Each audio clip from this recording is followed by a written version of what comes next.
to the MLB playoffs and the World Series. This is a presentation of Fox Sports. Welcome to the Dodge Dakota pregame show, brought to you by the 2005 Dodge Dakota. A long time ago, at the dawn of the 20th century, the war between the Pilgrims and the Highlanders began. The Pilgrims would become Red Sox, and the Highlanders became Yankees, as this war would rage into the 21st century. For over 1,000 generations, the Jedi Knights were the guardians of peace and justice in the Old Republic, before the Dark Times, before the Empire. For decades, baseball battles would be fought on the field of play as the evil empire of New York grew by 26 championships. And in more recent times, this war would escalate to a level never before seen. And the baseball battles raged on and off the field. Oh my goodness. Don Zimmer and Pedro Martinez. Is the dark side stronger? No. The Empire grew stronger with the recruitment of A-Rod. The number 13, Alex Rodriguez of the New York Yankees. Or did it? But how am I to know the good side from the bad? You will know. Join me, A-Rod. Join the dark side. Together, we cannot be defeated. The very same A-Rod who was once believed to be a Jedi by the rebel Red Sox forces from the north. I won't fail you. I'm not afraid. Last year, these rebels were cowboys. But then boom hit a devastating bomb into the Bronx night. So now they prefer to be just idiots. I think when you have idiots on the team, you know, like Kevin and myself. If that's what they wish, so be it, rebels. I'm Luke Skywalker. I'm here to rescue you. You talk about looking for a reason. Here we go. Veritek and A-Rod. I have a really bad feeling about this. Oh, that's all. You are beaten. It is useless to resist. Ribbon in the air to deep right field. Red Sox win it. I got him. Great kid. Don't get cocky. Vader.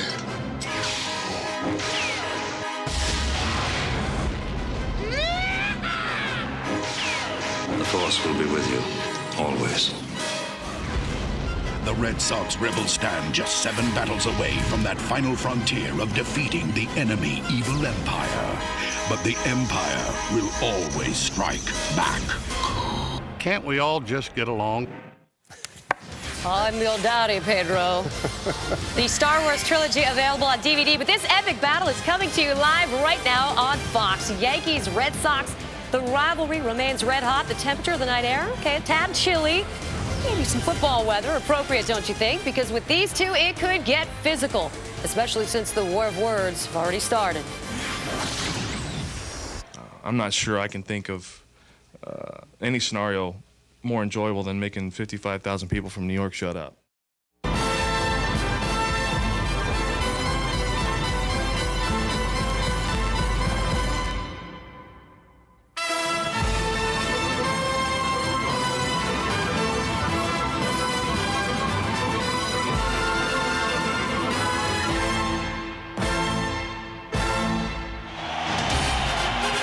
This is the best rivalry in sports. Come to the Bronx, get your face painted. Who do you love? The Red Sox or the Yankees? This is the ALCS, and it starts tonight on Fox. And now welcome to the broadcast booth, everybody. I'm Joe Buck, Tim McCarver, and Al Leiter in just a second. Well, it's hard to believe it was almost exactly 1 year ago tonight that Aaron Boone hit that 11th inning home run to beat the Red Sox, put the Yankees in the World Series, add more heartbreak to the Boston fans, and yet, for some reason, it seemed predetermined that we'd be right back here a year later for a rematch of sorts. And Tim McCarver, we're ready to tee it up and let it fly, and it just seems right to be here tonight. These two cities simmering with enthusiasm and anticipation, almost knowing that the Yankees and the Red Sox would meet to determine who represents the American League in the World Series. Two vaunted offenses. They led the American League in runs scored, 1 and 2. And it's ironic that Curt Schilling is the man who everybody is focused on and not the offensive players of both teams. But to be honest, Curt Schilling, this is the reason why they went out to get him, to try to beat the Yankees and finally get back to the World Series. They're glad he's on their team. We're glad to have Al Leiter on our team. So I'll ask you, what do the Yankees need to do to beat Curt Schilling? The Yankees need to be patient. They need to be able to get Curt Schilling to work the count and get deeper in the count, not be afraid to go the other way, not to be able to afraid to foul some balls off, and be able to get Curt Schilling to get his pitch count up to get to bullpen early. You can already hear this crowd getting ready. One other note, Mariano Rivera is quote-unquote minutes away. He will be available in the bullpen tonight for Joe Torre if he needs him. Over the next week, it'll be fun when these two storied franchises with some obvious differences get together to figure out who represents the AL in the World Series.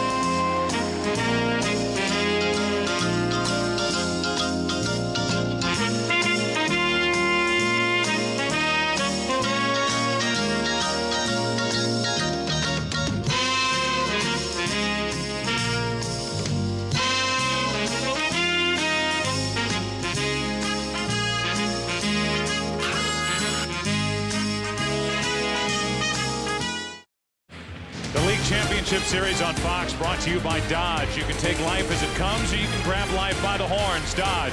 By WebMD, redefining modern medicine. By State Farm, like a good neighbor, State Farm is there. And by Radio Shack, you've got questions, we've got answers. The question I'll ask is, how's this thing going to start? The Red Sox and the Yankees, Game 1, 59 degrees in the Bronx. Really a pleasant night. Wind at this moment doesn't appear to be too much of a factor, and Mike Mussina able to blow into that pitching hand, and here is the lineup he will take on. A very good, dangerous, and well-balanced Boston lineup. Damon, Bellhorn, Ramirez, Ortiz, the DH, his big swipe in extra innings. In Game 4 did it for the Boston Red Sox. Actually, Game 3 over Anaheim. Then Millar, Nixon, Varitek, Orlando Cabrera, and Billy Miller is batting ninth.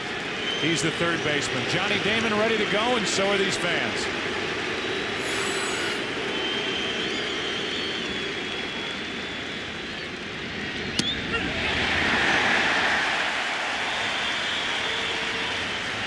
Johnny Damon just as important to the Boston offense as Derek Jeter is to the Yankees. And he has had a terrific postseason to this point, 7 out of 15.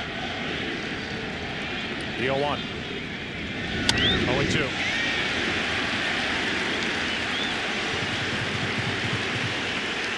Damon, Bellhorn, and Ramirez for Terry Francona.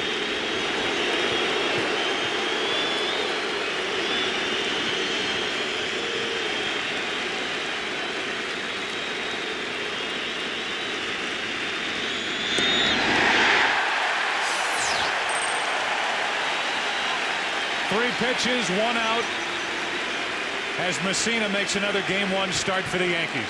Two fastballs and then the knuckle curve. The Yankees did not have a 15-game winner and won 101 ball games. First team to ever do that.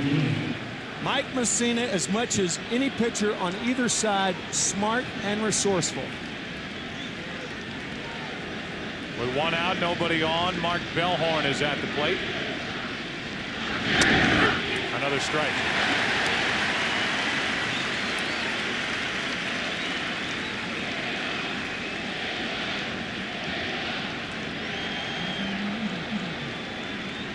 Bellhorn only 1 for 11 in the division series.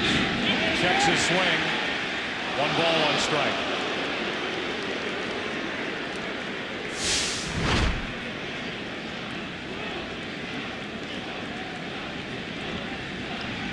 Just able to lay off on that pitch down and in. 1-1 with 1 out, nobody on.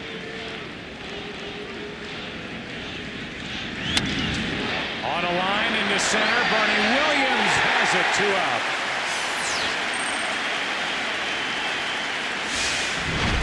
Knuckle curve, and Williams with his speed and his glove and his reach. 2nd out. And with 2 out, nobody on, Manny Ramirez walks in. Baseball fans grab a cold, fresh Budweiser. It's game time. Here is Manny Ramirez And you wonder, Al, how Mike Mussina will try and go after Manny Ramirez. Well, his batting average is low, but he's got him for 7 home runs. That's including regular season, career, and postseason. So Ramirez has been able to hit the long ball off Mussina, and he was up there ready to rip.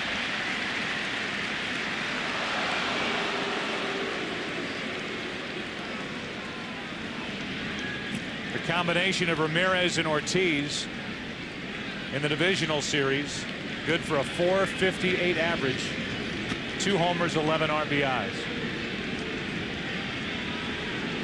That 3-4 combination, a big reason why the Red Sox are here, and the 1-2 combination of Jeter and A-Rod, a big reason why the Yankees are to the ALCS. Yeah, I know you can't do it, but if you combine those 4 players, that'd be a pretty good first 4 hitters in the lineup. 2 out, nobody on, 1 ball, 1 strike. Pretty close, 2-1. These two just hit during the regular season, and it carried over. They did in the Anaheim Angels. And it was Ortiz who won it with that off Washburn to dunk Anaheim at Fenway. The 2-1.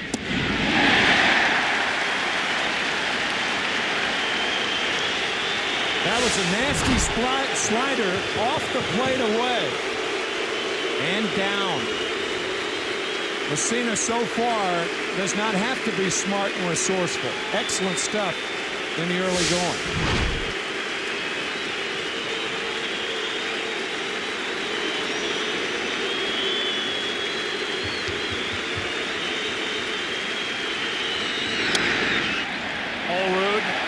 Mussina and over. Schilling's turn. First inning, game 1. The League Championship Series on Fox, brought to you by GMC. We are professional grade. By AT&T Wireless. Experience GSM America. It's our best network ever. And by Midas. Trust the Midas touch. And the Red Sox are trusting the touch of Curt Schilling, who is bothered by tendonitis in his right ankle, pitching with a short-acting anesthetic called Marcaine in that right ankle. It's taped up, it's supported, and he'll try to go out and beat the Yankees tonight. Some touch in big games, too. Curt Schilling, a big game guy. He has certainly earned his shillings, high fastballs and low splitters. As a hitter, you feel like a bobblehead doll with the head going up and down and up and down. Jeter first up. Then A-Rod and Sheffield.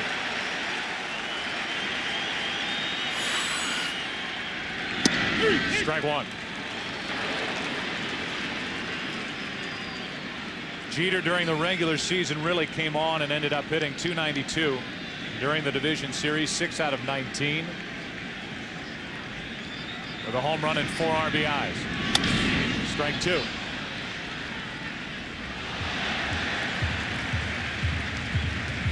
Jeter, one guy who has not handled Curt Schilling well, only 3 for 21 in his career.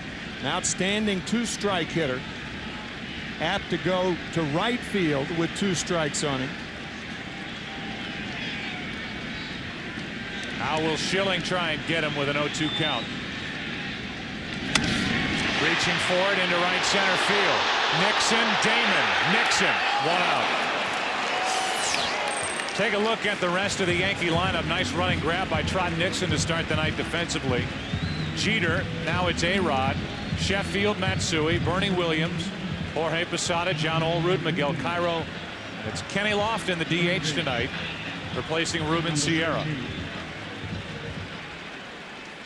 See the numbers for Alex Rodriguez, who digs his way in here. He really stepped up, and Joe Torre saw a different look in his eye in the division series after coming on late in the regular season. Got off to a slow start with the Yankees and takes ball 1. Stepped up and stepped over, too. Steal of third base and then scoring on the wild pitch to give the Yankees the division series against the Twins.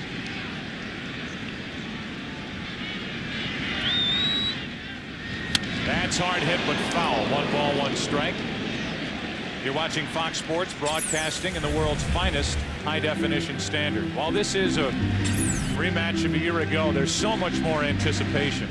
There are so many new faces from the ALCS from 2003. And yet with the way last year's ended on the Aaron Boone home run, with the addition of Schilling and A-Rod for the Yankees, Folk, Flash Gordon, Sheffield, right on down the line, this matchup seemed predetermined, and here we are, inning one of game one, wondering what's about to unfold over the next week.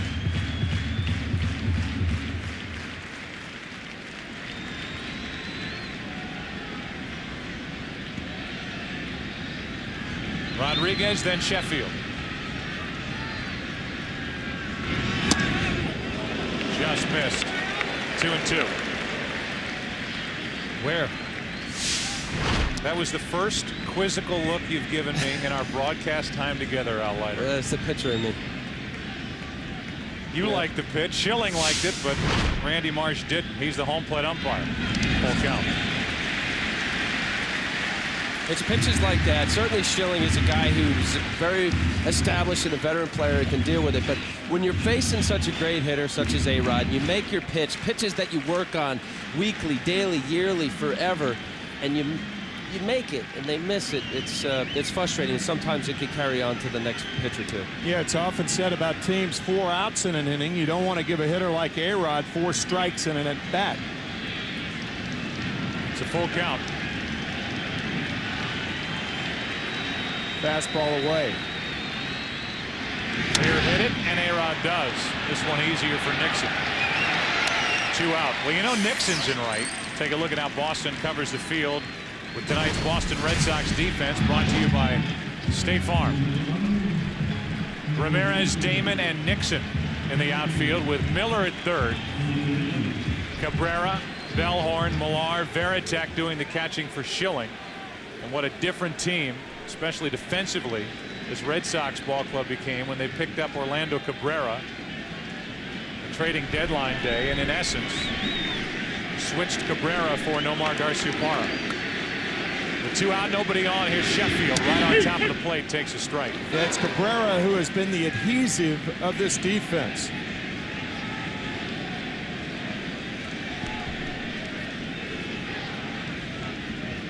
Is there any more intimidating presence on top of the plate anymore than Gary Sheffield? Not for me. Not present-day players. He's right on top of the plate, and every time it seems as though you pitch a ball outside, it looks like he's just going to come right back at you. You have to pound him in on the hands. He likes to extend his arms like most home run hitters. 2 balls and a strike.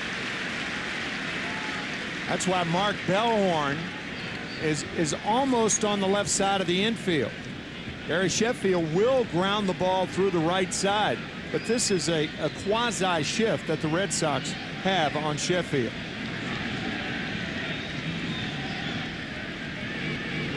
All that wiggling will make a guy tired if somebody doesn't want to pitch it, so Sheffield steps out.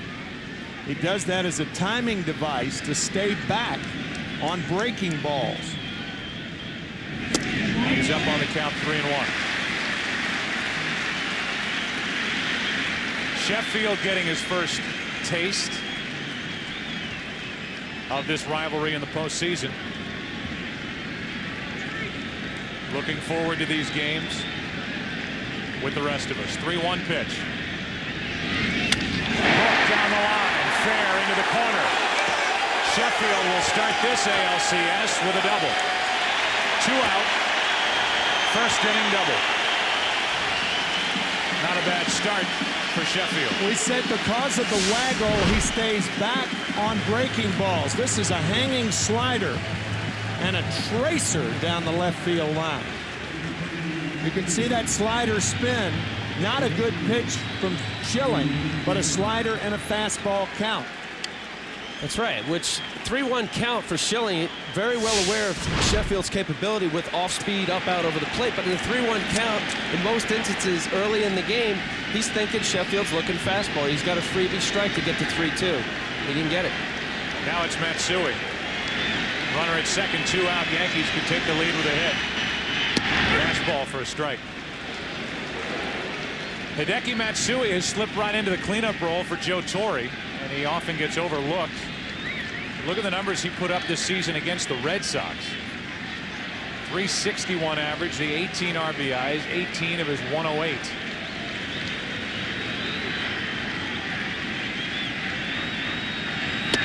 On the outside corner, now the inside. It's 0-2.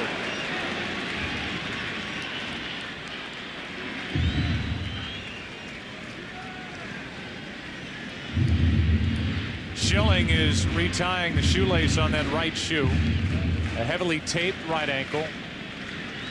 They've been toying with putting a metal rod in there for extra stability. He has that short-acting anesthetic, Marcaine, shot into that ankle to try to numb the pain, really, and that's really what it is. It's not a cortisone shot, but it's something that should wear off by the end of the night. Here's how he aggravated it late in the division series, game 1 out in Anaheim.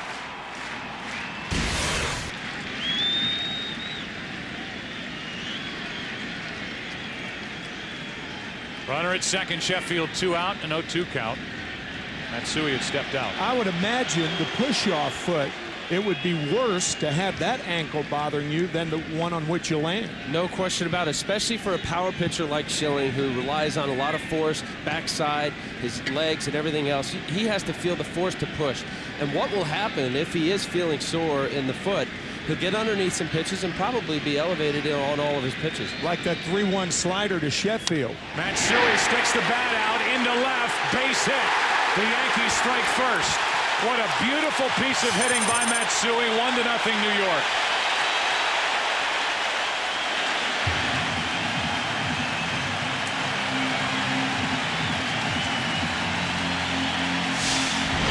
Anytime you have an injury, such as maybe as minute as an ankle, you want to make sure that you still have the same delivery. I'm not quite sure how much Kurt pushes off, but here's a good split, a great split, down and away, in the dirt, clearly a ball. And Matsui, great hitting. Hit that ball with one hand to give the Yankees the lead. Matsui continues to kill the Red Sox. A little floater that dropped in. It goes as an RBI double. And now Bernie Williams grounds it through the right side. Matsui coming home. 2-0 New York.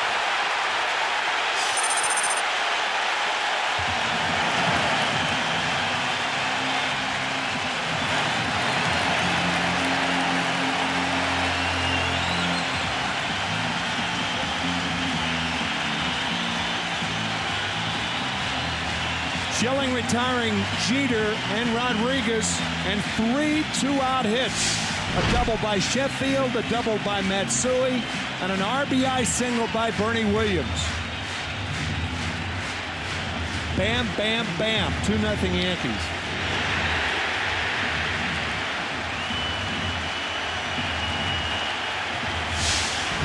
The Yankees the best in the American League this season when they score first. They're up 2-0 here on Schilling. You saw briefly that graphic of Schilling's numbers against the Yankees in the 2001 World Series. They were eye-popping. Posada showing bunt. This obviously is in a spot where he would bunt. Ball 1 down and in. The only mitigating circumstance in that is you wonder how well Schilling would bounce off the mound if the Yankees were to lay one down, but they want Posada to swing the bat. Right. Here's a 1-0. Bellhorn to end the inning.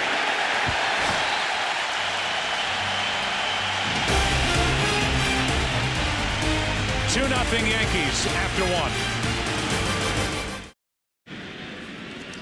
Kurt Schilling takes a seat in the dugout. He gave up 2 runs in the first inning. And Mike Mussina back to work. He had a perfect first inning. And the Red Sox, who are actually favored in this series, trail 2-0 after 1. It's Ortiz, Millar, and then Nixon.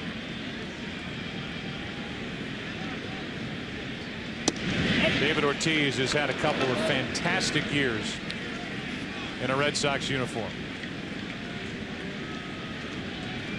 301 average.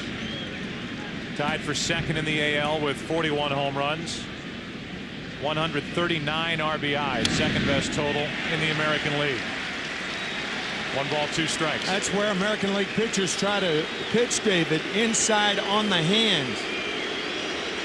You drop that ball down about 6 inches, that's his power slot.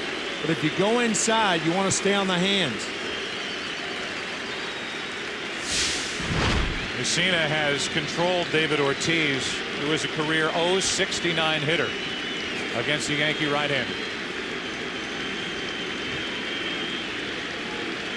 The 1-2. 2-2. You're right, Timmy, and it makes sense for Ortiz to have 2 great years in Boston. You have Fenway Park with the Green Monster, very shallow. He's a guy who wants the ball out over, but he doesn't hook and pull. He stays on the ball and goes to left field like he did with the game-winning home run against Anaheim. You got to stay inside on him. The 2-2. Just got a piece. That's one of the things they used to say about Mo Vaughn in a Boston Red Sox uniform, a guy who was a left-handed batter, but loved to pound that Green Monster. Yaz the same way. 2 balls, 2 strikes.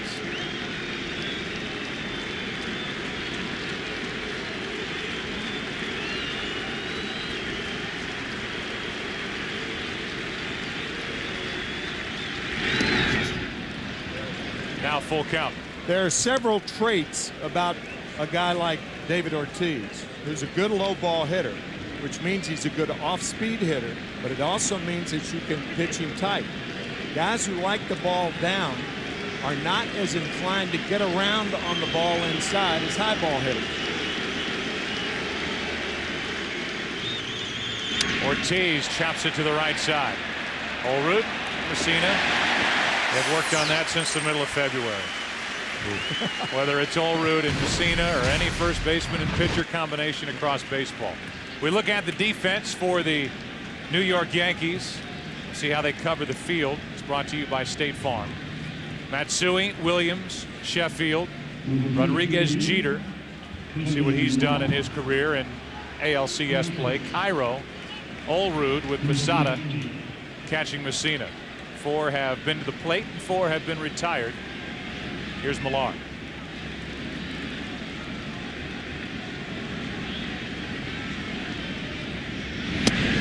Strike 1.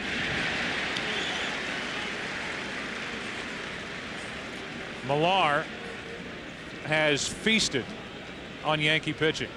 Last 8 games against the Yankees, hitting .500, 13 out of 26 with 4 home runs.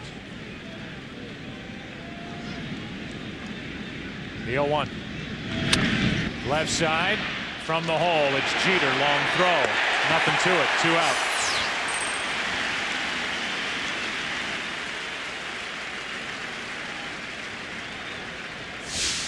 Third baseman like Rodriguez ranges as far to the left as he can, but Jeter backing up the play. A-Rod just keeps right on going to clear the pad for Jeter. Relatively easy play. It's good to see Jeter finally not look nervous in the postseason.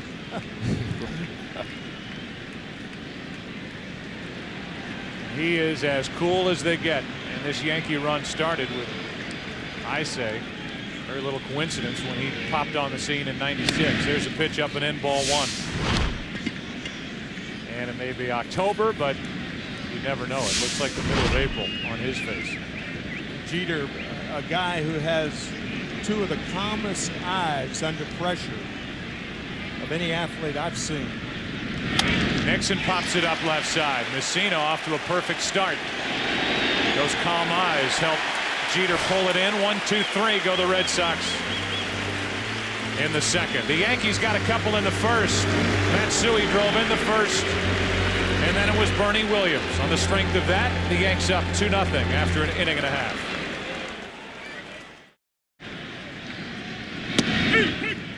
John Olroot starts it for New York. Bottom of the second. 2-0 Yankees on top. Cairo and Lofton will follow against Curt Schilling. There are the numbers this postseason for Olroot. 1 ball, 1 strike. Olroot ended up playing in 49 games with the Yankees after they picked him up So the Mariners cut him loose and hit 280. Compared to what's happened tonight to what happened during the entire World Series action for Schilling against the Yankees. As that pitch was at the very bottom of the strike zone there, and now Olerud in the hole 1-2. Here's a patient hitter. Former teammate of yours, Al. Yes, in 2 places, Toronto and with the Mets. A great guy.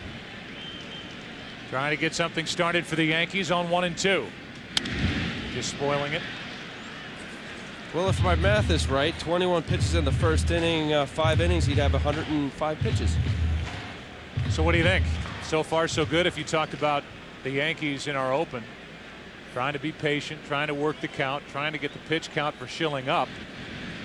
They did so and picked up 2 runs in the first inning. That is just inside. Schilling doesn't get the call again, and it's 2-2.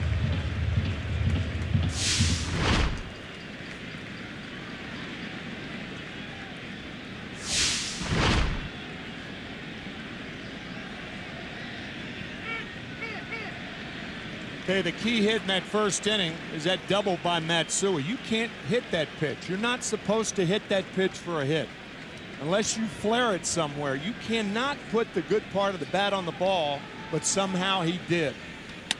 Olerud gets a rip, but grounds it right at Bellhorn. 1 out.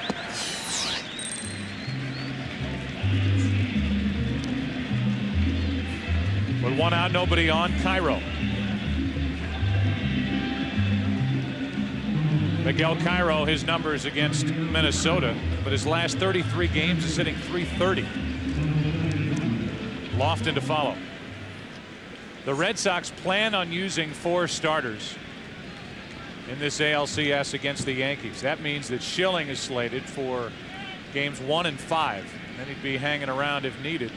This thing were to go 7. That's Ramirez to his right, 2 out. As opposed to what the Diamondbacks did in the 2001 World Series, where they had to bring Schilling back 2 times on short rest. With 2 out and the base is empty, here's Lofton. There are just some pitches that are thrown by pitchers that are designed to get a guy out, and that's one of them right there. I mean, that's an extraordinary job of hitting by Hideki Matsui. Or just really lucky. You know why I think it's more than luck? He hit the ball hard. That wasn't a flare. That wasn't off the end of the bat or off the handle. First pitch is strike to Lofton, who's in the lineup tonight because of a little 7 for 23 against Schilling. No, don't punch me. That's strike 2. Don't fear McCarver. No. Come on.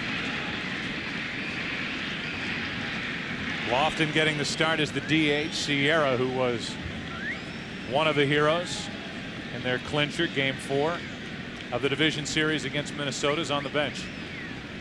Here's the 0-2. They wanted it high. Varitek got it high from Schilling, and goodbye to Lofton. After 2 at Yankee Stadium, Red Sox will come to the plate, trailing by 2. Mike Mussina has been perfect through 2. Varitek, Cabrera, and Bill Miller, the bottom 3 in the lineup for the Red Sox. Don't be fooled by the fact that they're the bottom 3 in this lineup. It is tough top to bottom for Boston. And the first pitch is a strike to Varitek. There are his numbers during the postseason, and here's a guy who did not have a hit at Yankee Stadium all season. 0 for 34. 18 strikeouts along the way. 1 ball, 1 strike. And this is a guy, Al, that Tim and I have remarked over the past couple of years. Any team would love to have a switch hitting catcher, a leader, an absolute rock behind the plate. And he is a guy who has had one big hit after another for the Red Sox in his time there. Who every pitcher on this staff appreciates and cares about so much. I was talking with Dave Wallace, the pitching coach for the Red Sox, and saying he takes every pitch and scatter report, sits down with the pitchers and realizes, hey, we're in this together. I'm going to call a good game. Let's execute. 3 balls and a strike from Mussina. And every pitcher, that's all you could ask for, is for a catcher who really gets into understanding that if you're not going to get hits, contribute behind the plate. He was right in the middle of two bench-clearing brawls between these two teams this season as he floats one into left for out number one. And with one out, Varitek heads back to the dugout. The number 8 hitter Cabrera will come to the plate. Throughout the league championship series, we're going to identify a key matchup in the game and determine who holds the direct TV advantage. We compare the last 2 years of the Yankees and the Red Sox. They've met 45 times, and you see how evenly split those games are. 23-22 Red Sox. But the Red Sox and their fans couldn't care less about that top figure. All they are hung up on, and with good reason, is 4 wins for the Yankees, 3 wins for the Red Sox in last year's ALCS. Here's Cabrera. Takes a strike.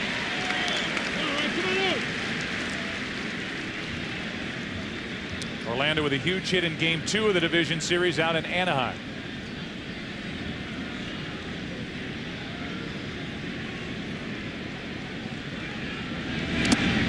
One ball, one strike. Good news for Yankee fans. They have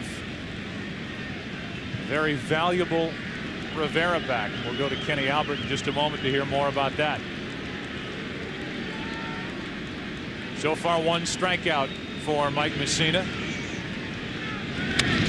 That ball is foul. Is it playable for Olerud? It is. 2 out. We welcome Kenny Albert to the broadcast. Kenny.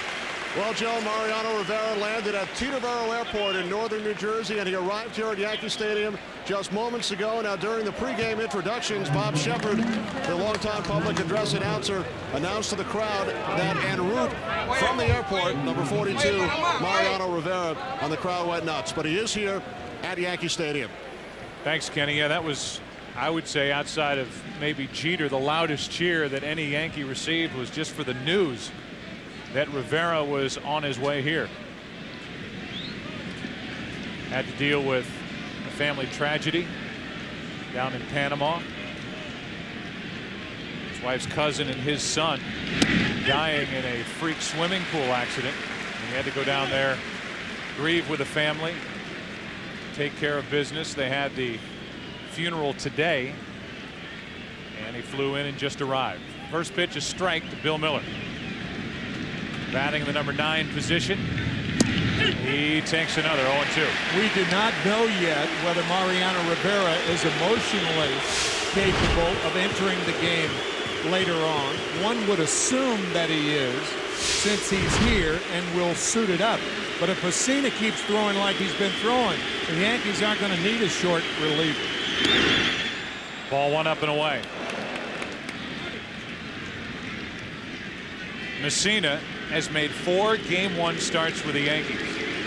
And so far, he's 0-4. And that includes a tough luck loss to Minnesota Game 1 of the division series a week ago. Miller pops it up. Can't do any better than Mussina the first 3 innings. Jeter. Red Sox again go in order. Gary Sheffield is due up 3rd in the bottom of the 3rd. 2-0 New York.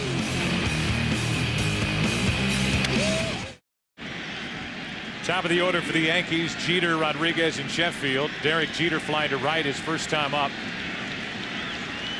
Schilling got into first inning 2-out trouble. Sheffield doubled. Matsui doubled on a nasty pitch. And then Bernie Williams drove home Matsui. Those are the only runs so far tonight. Ball 1 to Jeter. The Yankees have lost Game 1 of their last 4 postseason series. Lead here tonight, 2-0. Into center, a leadoff hit for Jeter.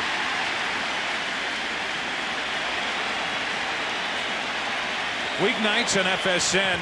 It's the greatest nightly sports show on television, the best damn sports show, period. This week, Hall of Famers Johnny Bench and Raleigh Fingers drop by to help break down the baseball playoffs, plus comedian Drew Carey and much more. That's weeknights only on FSN. Here's A-Rod. That was an identical slider that Gary Sheffield hit. Sheffield's was up a little bit more. But that breaking ball of Schilling thus far is just rolling up there. There's no bite to it. Good pitch there, and Rodriguez misses at strike one.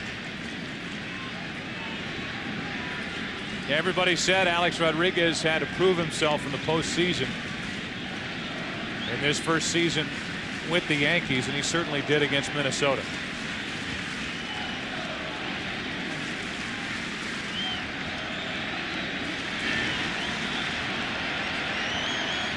Jeter on to start the inning. Rodriguez clunks one to the left side in the hole. Cabrera throws across. Too late.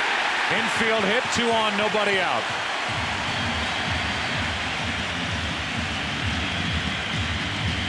Too much to do for Orlando Cabrera. He had too far to range. Jumping, and the throw toward the home plate side, and Millar misses the tag.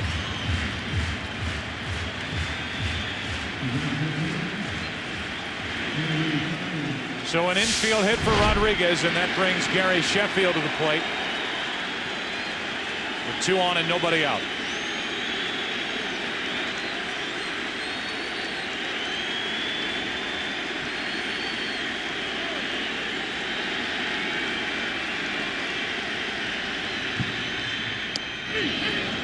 Fastball for strike one.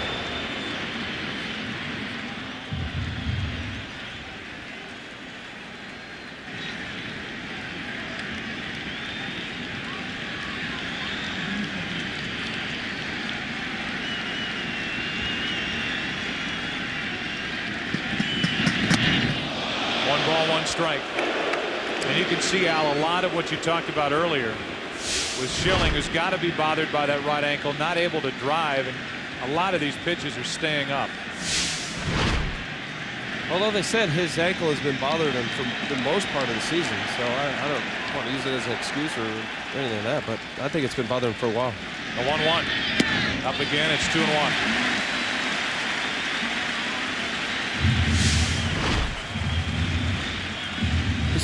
For power pitch, you got to really work the backside, and if it is bothering him as much as what's been said, he's got to be able to push off, and it looks right now he's very timid on the backside and not being able to push off. And for Schilling, he's got to have his backside, he's got to use his legs better than what that was shown. 2 balls and a strike on Sheffield.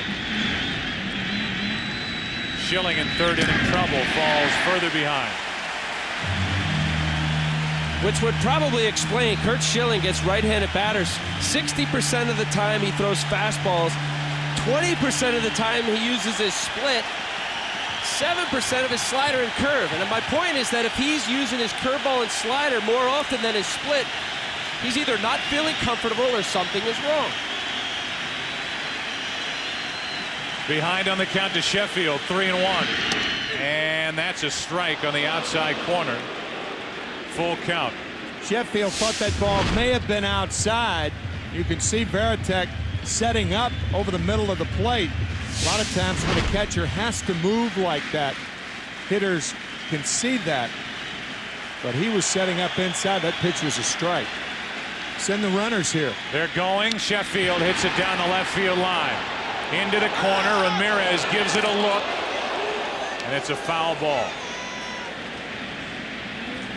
Short of that 318 mark and just out of the reach of Manny Ramirez. But the runners are going here.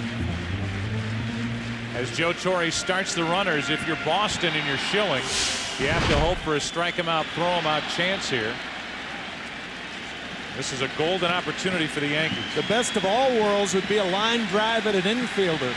They're going again. Sheffield walks.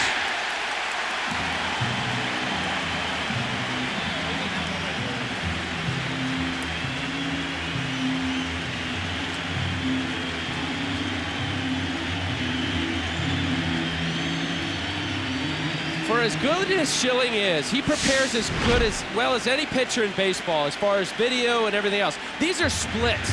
That ball is supposed to be inside, just like the pitch prior to the foul ball was supposed to be a split inside, and he's yanking it.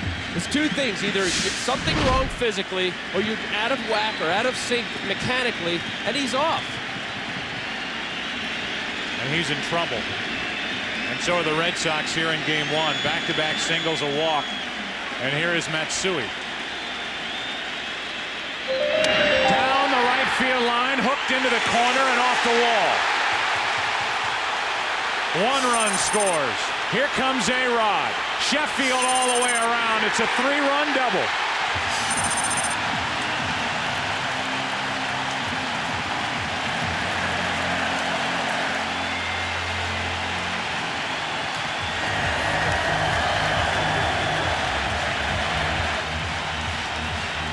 Bedlam in the Bronx.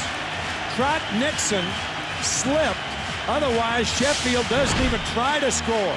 Luis Soho, a nice play at third base by sending Sheffield with nobody out. Ball off the wall, the slip right there. Jeter, Rodriguez score easily. Sheffield in the bottom of your screen being waved home by Luis Soho. Bedlam here in the Bronx. And Sheffield fired up in this game 1 against Boston.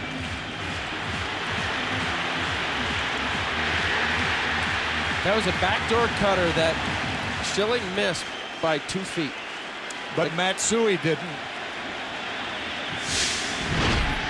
Still nobody out. Matsui at second and Bernie Williams at the plate.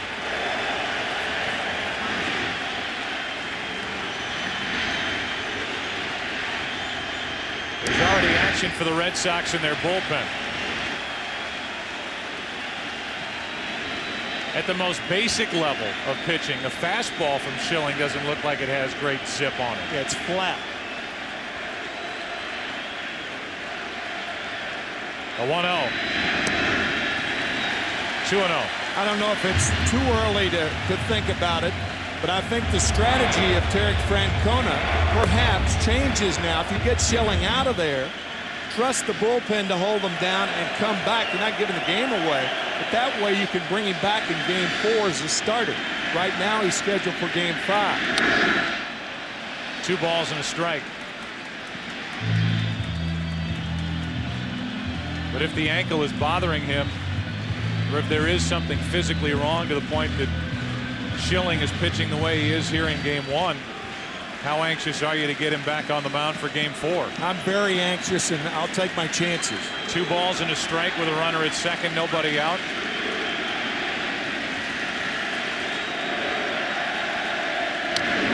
That advances the runner to third. Bellhorn, good play for the first out.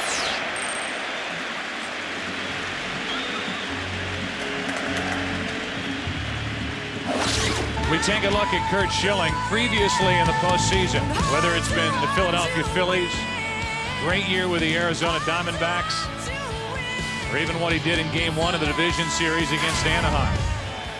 He has been a warrior. He has been a horse, and tonight he has been hittable and behind a lot of hitters. Runner at third, 1 out, and the infield has to come in. Posada at the plate.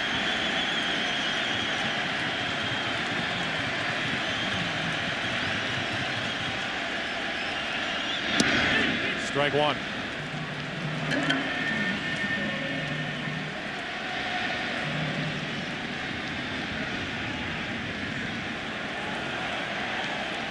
Lynn Jones moves the outfielders around, trying to get Manny Ramirez attention. Posada on a line into center.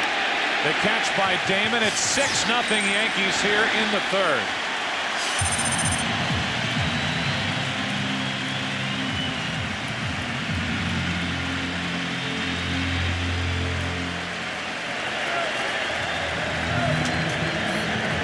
The bases empty, 2 out. Olerud will be the hitter. The first 4 reach, and all 4 have come around to score. The Red Sox, who have faith in their offense, have yet to have a base runner. But if there's one team that you know won't panic down 6-0, even in this atmosphere, it's the Boston Red Sox. You think back to July 24th. When Bill Miller hit a 3-run home run to win it, 11-10. Red Sox were down by 7 in that game at one time.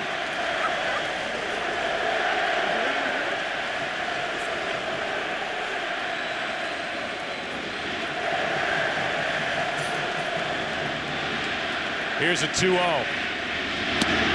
3-0. Curt Schilling, as we heard in our pregame show, said, "I'm not sure I can think of any scenario more enjoyable than making 55,000 people from New York shut up.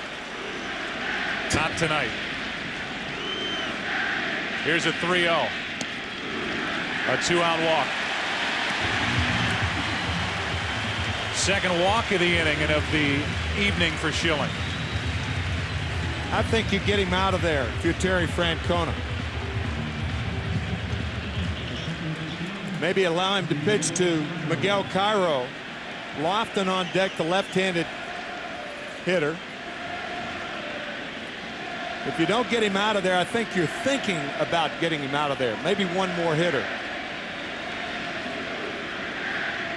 Mike Myers, a lefty, is the one getting loose with the left-handed hitting Lofton on deck.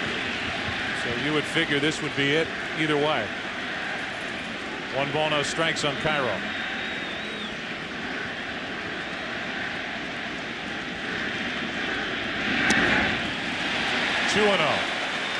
So you're conceding the game? Is that what that is? No, I'm not. I'm conceding the fact that Curt Schilling should be out of the game. Not conceding anything. Come on, brother. Would you leave him in there, Al? No. So you're conceding the game?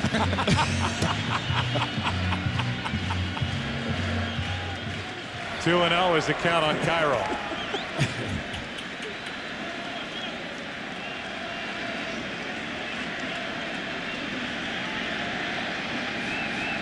A chant of "Who's Your Daddy" was heard moments ago from this crowd at Yankee Stadium. A wide strike to make it 2-1. It's a reference to what Pedro Martinez said about a month ago after his start against the Yankees. Said, "What can I say? I just tip my hat. Call the Yankees my daddy." He will be on the mound tomorrow night for the Red Sox, taking on John Lieber. 58th pitch of the night is coming right now in the 3rd inning from Schilling. Clearly his ankle has to be bothering him. I Sure haven't seen like many fastballs that were in Curt Schilling range. No pop. Seen 89, 90 miles an hour at the most. The 2-2. Cairo into center field will send Damon back. And the inning is finally over. Little Blue Oyster Cult for you. They called him Godzilla in Japan. And he has been a Red Sox killer this season. It continues in October. 6-0 Yankees after 3. Mike Mussina will head through this lineup again. He was perfect the first time. 9 in a row retired, and it's Johnny Damon who struck out in his first at bat. And Bellhorn, then Manny Ramirez. 6-0. The Yankees on top. And a ball outside. After that last half inning, Dave Wallace, an arm around his #1 starter, Curt Schilling, who is likely finished for the night with more action for the Red Sox out in their bullpen. Yeah, Kurt Leskanik was throwing at the end of the 3rd inning. Then he sat down, leading us to believe that perhaps Schilling would continue, but now Leskanik back up.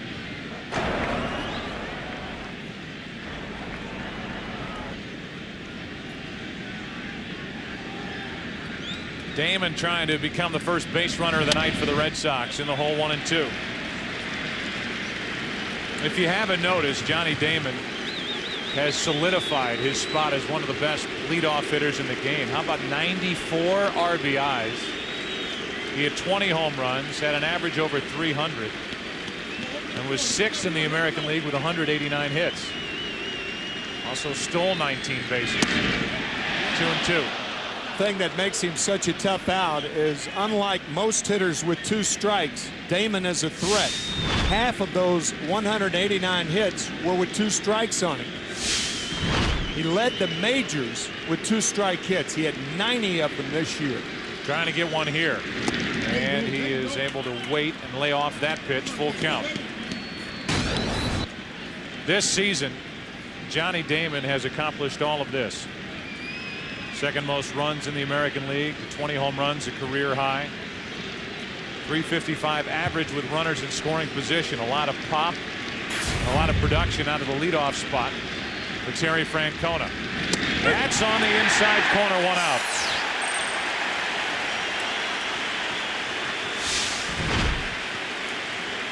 You got a 6-run lead and can thread the needle like that. That's doing something. Front corner. So Damon strikes out for the second time tonight. And here's Bellhorn.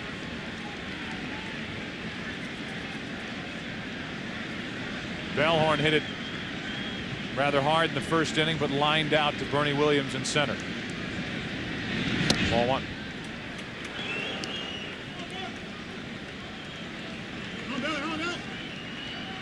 Mike Mussina in his 4th year with the Yankees. The timing has been such that Mussina is still searching for his first ring. And there's no doubt that he is the guy this season in the rotation for the Yankees. This postseason, he does not have the backup that he had last year with Wells. He was in San Diego. Clemens with the Astros. Same for Pettit. As the count goes to 2-1 on Bellhorn. Only one active pitcher has thrown more innings than Mike Mussina and not received a World Championship ring. Jamie Moyer of Seattle.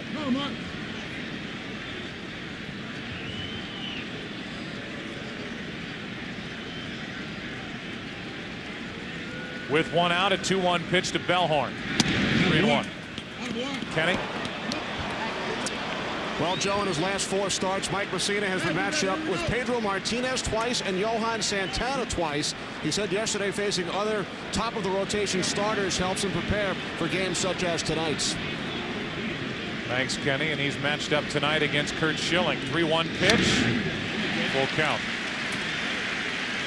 That was one of the few hittable balls that the Red Sox have had. A 3-1 fastball right down the pipe. Well, the score has a lot to do with that. The 3-1 count, he's not trying to walk him. He's going to go outer half, though, like he did. Perhaps Bellhorn missed it. But the most difficult thing in a disparity of a 6-0 game like this is that Mussina or whoever's on the low end of it has to continue to pitch. That's on the outside corner. Back-to-back called third strikes with Damon and Bellhorn. The League Championship Series on Fox brought to you by Budweiser. Grab a cold, fresh Budweiser. It's game time. Went inside to Damon and away to Bellhorn. 2 out. Yeah, after that 3-1 cookie that Bellhorn fouled back outside part of the plate. That really wasn't a corner pitch. That was outside half. That's our direct shot of home plate from center field. We have for you here on Fox as Ramirez gets a good swing, but strike 1.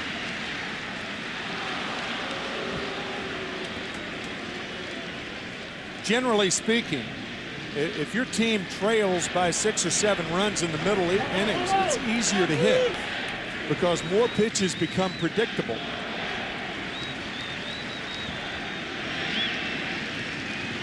And in that instant there, with us down 6-0, you'd think Manny would take a strike or get into the count. But Manny swings at 15% of the time in first pitch counts. He's the highest first pitch swinger on this Boston team. Even with the score 6-0, and he almost walked right into that pitch. He didn't go. Says Jeff Nelson, the first base umpire, and the count evens at 1-1. Manny was lunging out there, and the pitch stayed up and in. Lost his balance. But able to keep the bat back, and there's Dave Wallace on the phone to the bullpen again.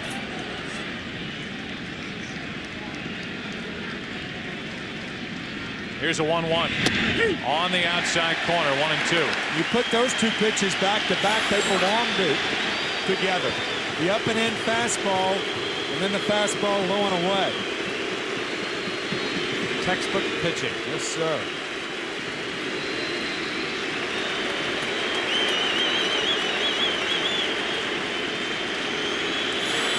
Trying to strike out the side is Mussina here in the 4th, and he does.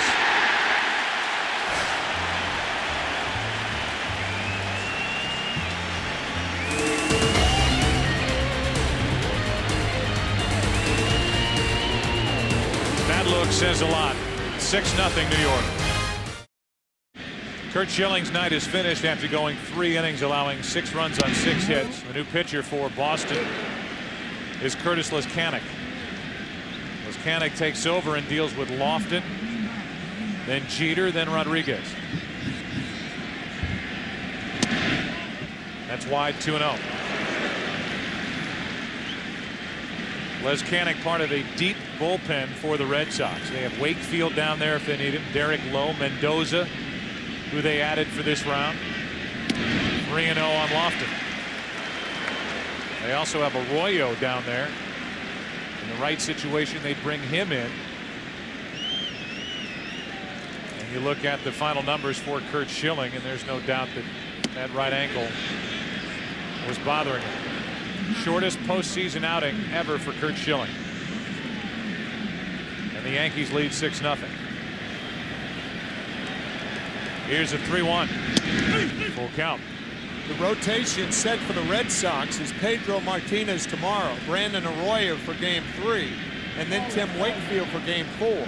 But because of the early exit, the Red Sox do have the luxury, if you will, of bringing back Schilling for Game 4 and keeping Wakefield in the bullpen. I don't know whether they'll do that, but now this short outing, I mean, you're trying to, I guess, see whether the glass is half full instead of half empty. 3 balls, 2 strikes on Lofton.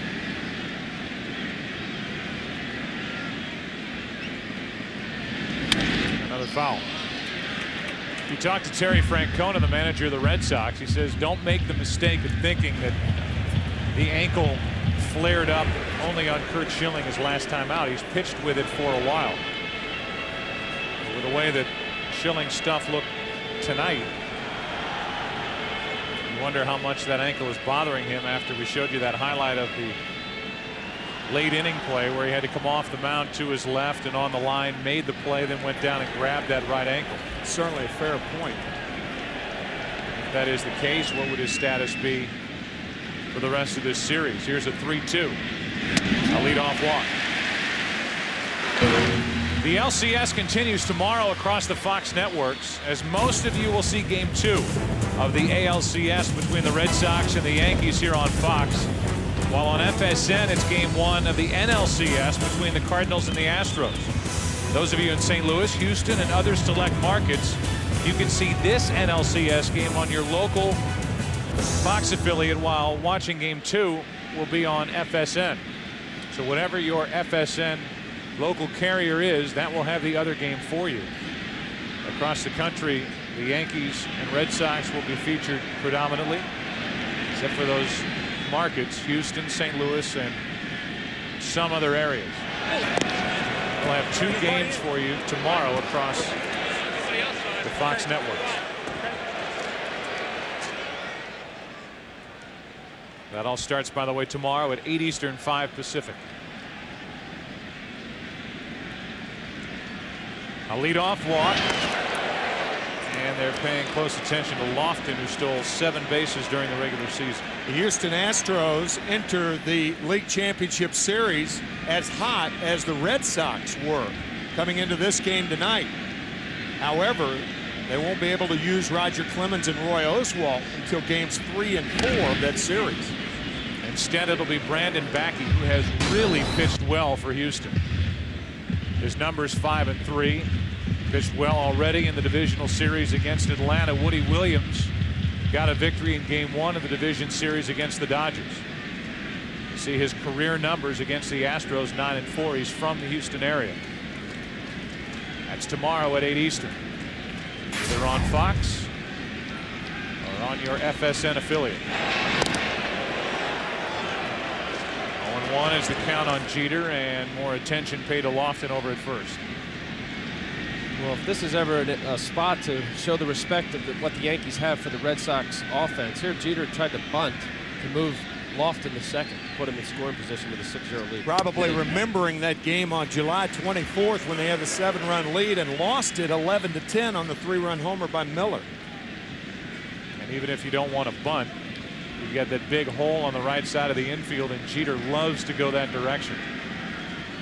Start the runner Lofton. Counts 1 ball, 1 strike.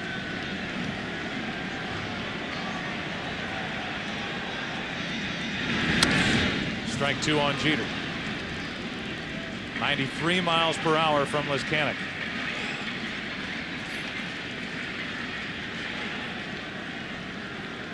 Whitey Herzog, the ex-manager of the St. Louis Cardinals, said once when, I think Elia, who was managing the Cubs at the time, said Whitey was running when he was way ahead. He said, I wouldn't send them if you promised not to score anymore. That was Roger Craig of the Giants. Was it Roger of the Giants?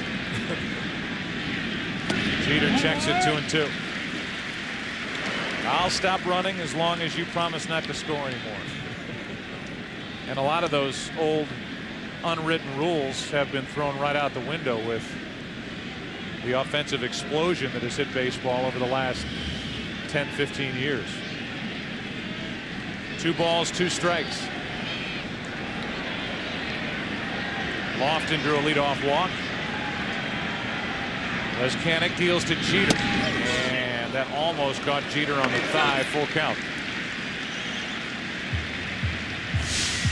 Derek just out of the way, and I would imagine Joe Torre will send Lofton here. Again, the Yankees with a 6-run lead, but we're only in the 4th inning.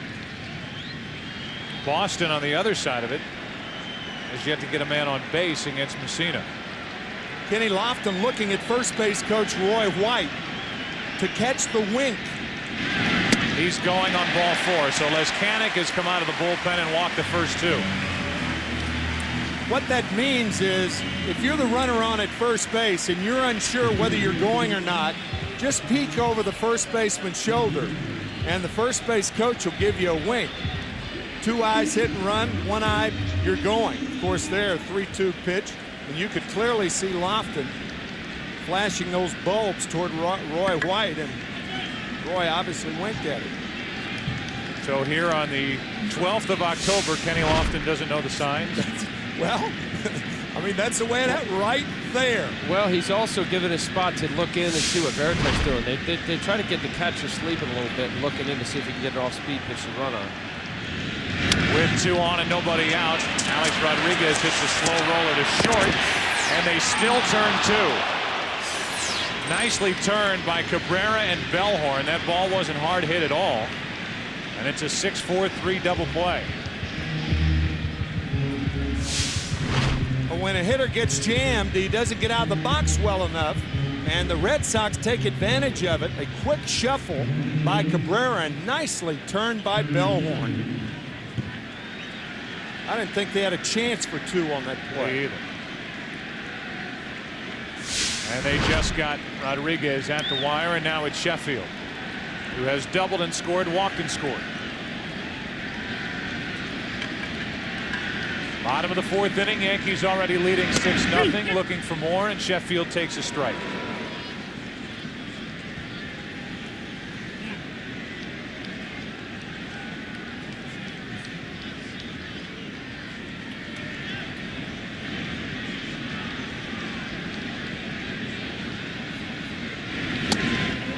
One ball, 1 strike.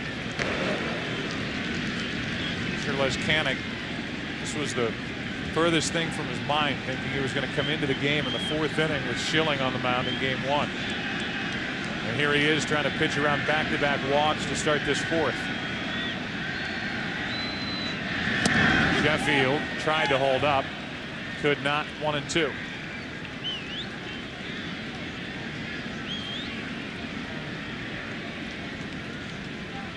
Pedro Martinez and John Lieber in game 2. So far, the Yankees are getting all they could have hoped for from Mussina, who in the 5th inning will deal with Ortiz, Millar, and Nixon. A 1-2 on his hands. That swing right there was one of those hit it before it hits you. But it's an indication of how quickly Gary Sheffield can spin on that ball inside.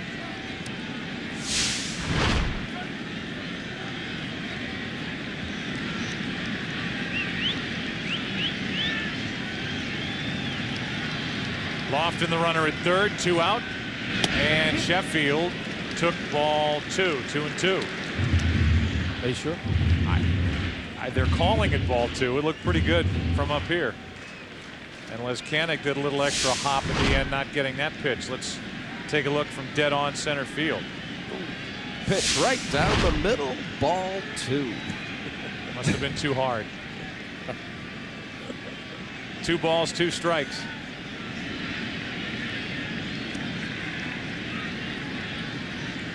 So Sheffield gets an extra pitch at least to try to hammer from Leskanic.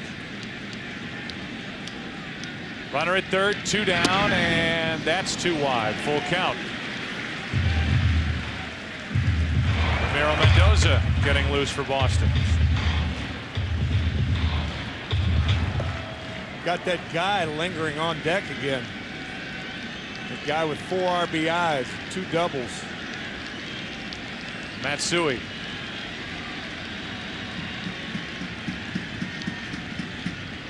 The Yankees are obviously without Giambi. Not on the roster for the division series or for the LCS. The Yankees move on. Don't expect him to be on the active roster for the World Series either. Matsui has been cleaning up. Sheffield strikes out, and that'll do it. Leskanic gets around the 2 walks. 6-0. Back after this from your local Fox station. First pitch is in for a strike to David Ortiz. So far, no base runners for the Red Sox. And Mussina along the way has made some perfect deliveries. Over the inside part, of the outside part, changing speeds, controlling his breaking ball, a good zip on his fastball.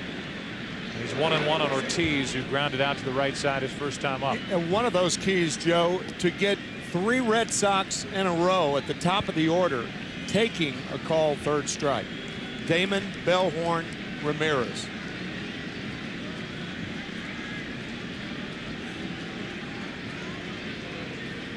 Here's a 1-1. Off the hands, 1-2.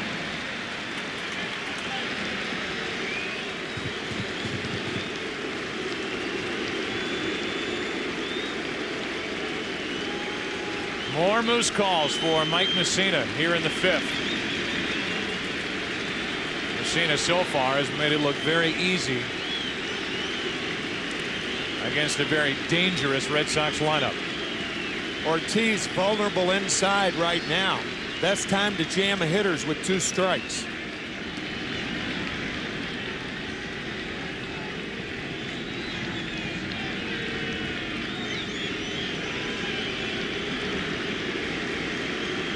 Nope. 2-2. It wouldn't take much for the Red Sox to feel better about themselves tonight if they could figure out how to break through against Mussina. And this lineup can put up runs in a blink.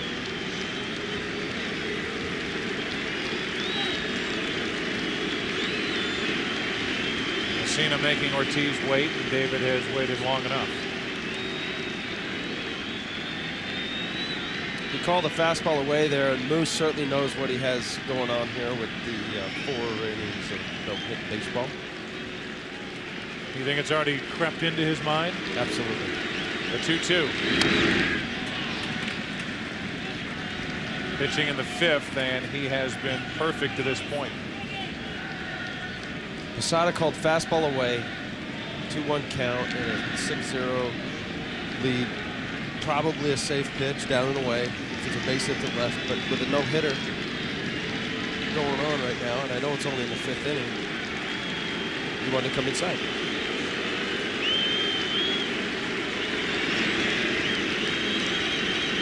Knuckle curve again. On 2-2. Ortiz takes ball 3.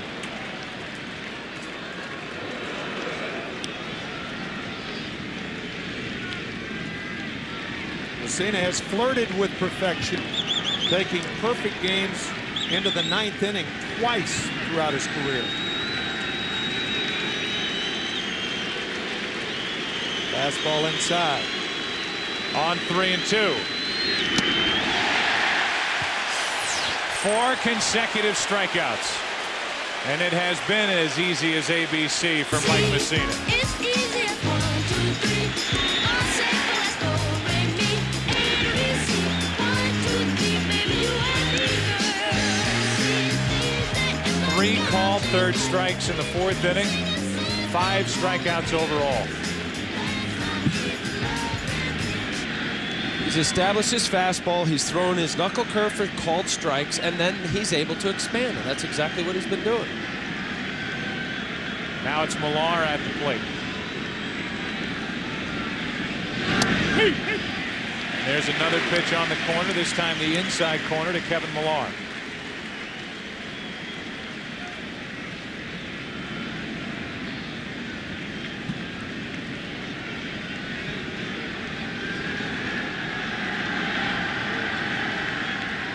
Thinking about that perfect game right now. You're right, Al. It's 0-2.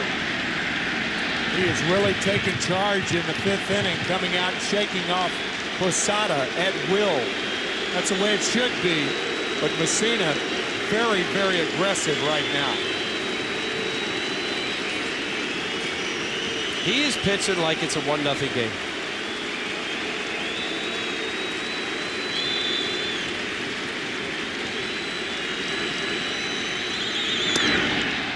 Down and away, 1 ball, 2 strikes, and I would imagine, guys, that not only has to do with what the scoreboard reads with nothing but zeros for the Red Sox, but how Mussina feels.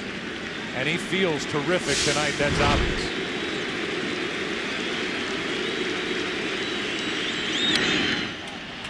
You feel much better with a 6-run lead. I would imagine.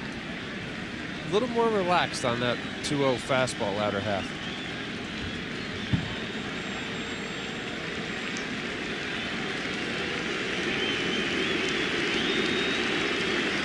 Another 1-2 offering from Mussina to Millar. He got him to go.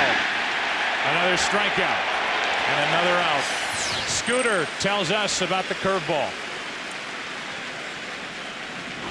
Scooter, you know, a sweeping curveball can save my gorgeous face from getting smacked. I scoop from one side of the plate to the other and drop down at the same time. So remember, a sweeping curveball sweeps right over home plate. At Scooter, it does curve. In the case with Mussina, there's a knuckle curveball. Guys learn at a young age to get this finger off the ball, and mostly the pressure's on your middle finger, and so long as you're on top of the ball and you come through with the pitch, it'll have tumbling effect. Mike Mussina has a great knuckle curve. So now with 2 out and nobody on, more Who's Your Daddy from this crowd, and that is 5 consecutive strikeouts. Here, see his index finger off the ball. He's across what is considered the 2-seam part of the off the ball, and it's all off his middle finger. Making very good hitters look bad tonight. Another perfect inning and a perfect night so far from Mussina. Halfway through game 1, 6-0 New York.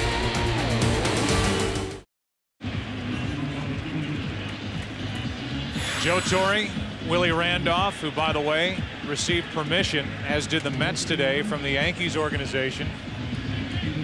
And Willie Randolph talked to the New York Mets about their managerial position. Saw Brian Cashman before the game, and he granted permission.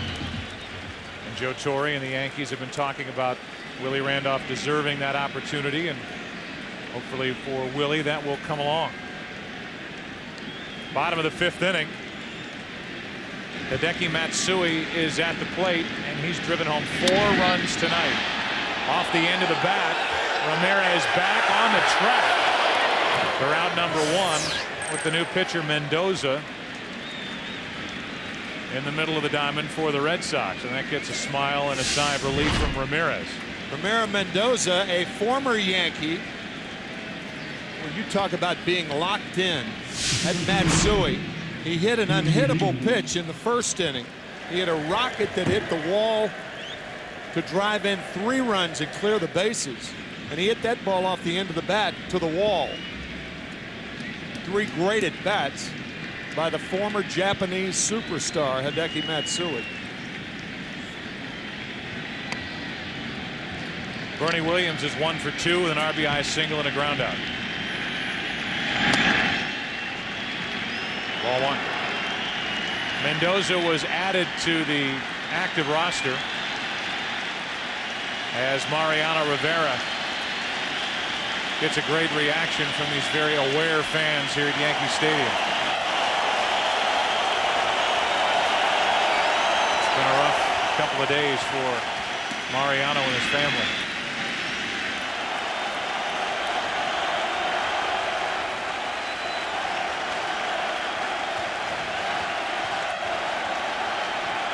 Bear hug from his setup right-hander, Tom Gordon.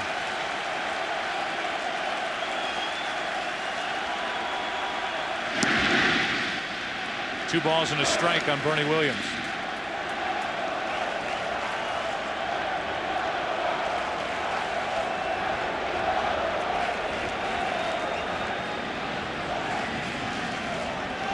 If he just asked a question out in the bullpen, what's happened so far? There's a 2-run first and a 4-run third. Curt Schilling lasted only 3. Hideki Matsui has had a big night. Bernie Williams has one of the other 2 RBIs, Posada the other.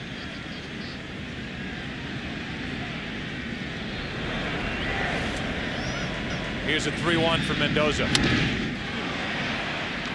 2 hops to Bellhorn, 2 out. You can play Hit the Pros, presented by the all-new GMC Canyon, and face real pitches from today's best hurlers. Log on to foxsports.com on MSN, keyword game, GMC, we are professional grade. Here's a little glass half full action for you, Tim and Al. Red Sox are going to get a chance to get some work for some of the relievers, whether it's Mendoza now or maybe Wakefield next. Wakefield hasn't pitched since the end of the regular season, and he's getting loose out in the bullpen after Schilling could last only 3. Posada hit on the foot and the lower leg, and he's on with 2 out. That was a breaking ball hitting Mendoza's former battery mate, Jorge Posada. I think it could point out, Joe, of course Wakefield can actually hit his front foot. I think that what that points out is that Schilling could go in game 4, or Wakefield can. I mean, Wakefield can pitch every other day, throwing that knuckleball. So he's the most flexible guy on either staff. Terry Francona certainly realizes how important he's been for the Red Sox. Well, there's the obvious question that's hanging over the first 3 innings of this game. If you ask Curt Schilling how he feels, and if he would want the ball in game 4 and game 5, you know what the answer is before you ask. Of course. Send me out there, Skip, I'm your guy. But the statistics and the facts of what happened in the first 3 innings and the evidence that he presented with the pitches that he threw up there, and the kind of zip and their lack of control, and would tell you that maybe there's something more serious with that ankle than we were all led to believe going into this game, or that Schilling let on. So I think his status, whether they want to talk about it in those terms after tonight's game, is at this point very much up in the air the rest of this series. You can't just automatically say, well, sure, he'll take the ball in game 4 or 5 after what he presented here in game 1. As Olrud hits it off the end of the bat, and that baby's going to drop in. Everything going right for the Yankees tonight. Even Posada going first to third with 2 out.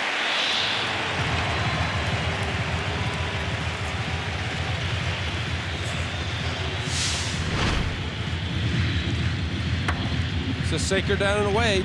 John going with it like he's done for 10, 12 years. And it's very, very reminiscent of what I've seen as a teammate for many years. You guys with me on that last thing or not? Well, I just think that it gives the Red Sox the flexibility to come back with him in game 4 and then game 7. I don't know how serious the ankle is. Certainly from the way through tonight, it was hurting him tonight. But it gives them the flexibility. I mean, they can do it. I mean, Curt Schilling, even though he didn't prove it tonight, at 85% is better than most guys at 100%. And he certainly didn't prove that tonight, but that's something I think the Red Sox have to determine over the next several days. 2-0 is the count. Well, I think the conversation is moot. The answer needs to be as to what is wrong with him. Is he masking it? Is this shot really covering something that's much more serious? And I'm with you, Joe. If he's really bad and he's throwing 88-mile-an-hour fastballs for a guy who throws 95, is he really that helpful to come back in 3 days? I don't think so. 2 balls, no strikes, first and third, 2 out. Cairo looked like he was trying to go the other way with a pitch out over the plate. It's 2-1. It's just going to be so difficult, I think, for the Red Sox to determine, because it's not a broken bone. It's a situation where he's trying to pitch with it. And in the end, it's going to be left up to Schilling. And the question, how do you feel? Can you pitch? And I think we all know what his answer would be because of the kind of competitor he is and the kind of guy he has proven to be in the big leagues. Give me the ball. I want to go pitch, and I want to help my team win. Well, he beat the Angels in Game 1, giving up 3 runs in 7 innings. I mean, you have to take that into consideration if you're going to take the game tonight into consideration. But he tweaked that ankle at the end of that outing. Right. And you wonder how severe that really was, reaching down and grabbing that ankle. And if that had a lingering effect into tonight, and if that will continue throughout this series. But he certainly didn't throw tonight in any way, shape, or form like he threw in Game 1 against Anaheim. No way. So the question is why, and if it's the ankle, then who knows where his position will be the rest of this series. 3 balls, 2 strikes, first and third, 2 out.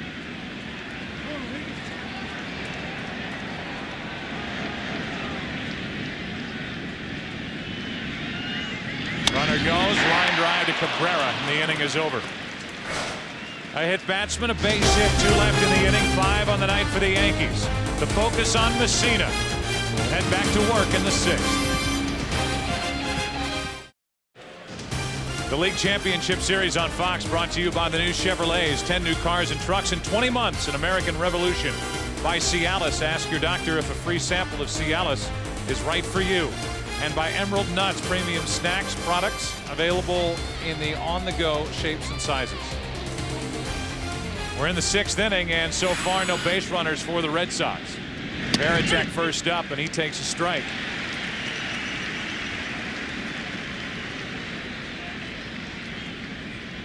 Varitek, Cabrera, and Miller, the bottom 3 in the lineup for Boston.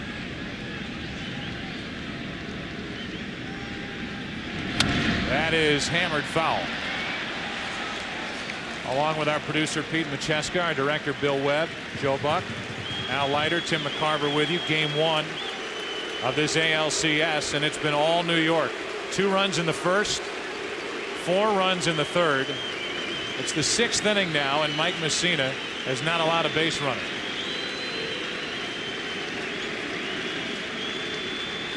Varitek fly to left his first time up. Ball 1. Talk about odds.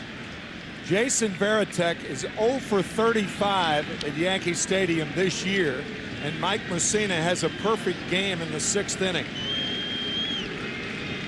He's also struck out 18 times here this year, and Mussina has him set up at a ball and 2 strikes. Mussina has struck out 6, including 5 in a row. Another. Varitek is gone, and that's strikeout number 7.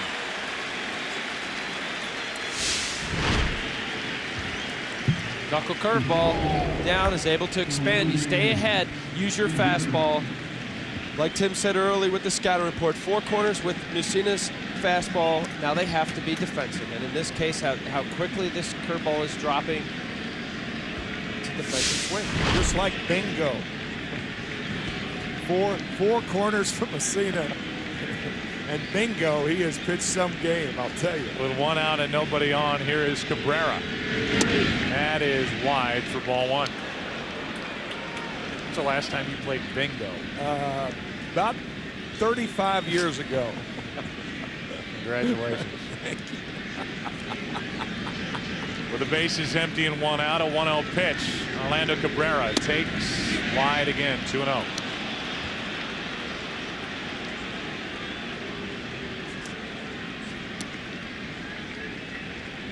This pitch right here will say a lot whether Moose thinks he's got a shot at a no-hitter. This is a fastball hitter and a fastball count, 2-0.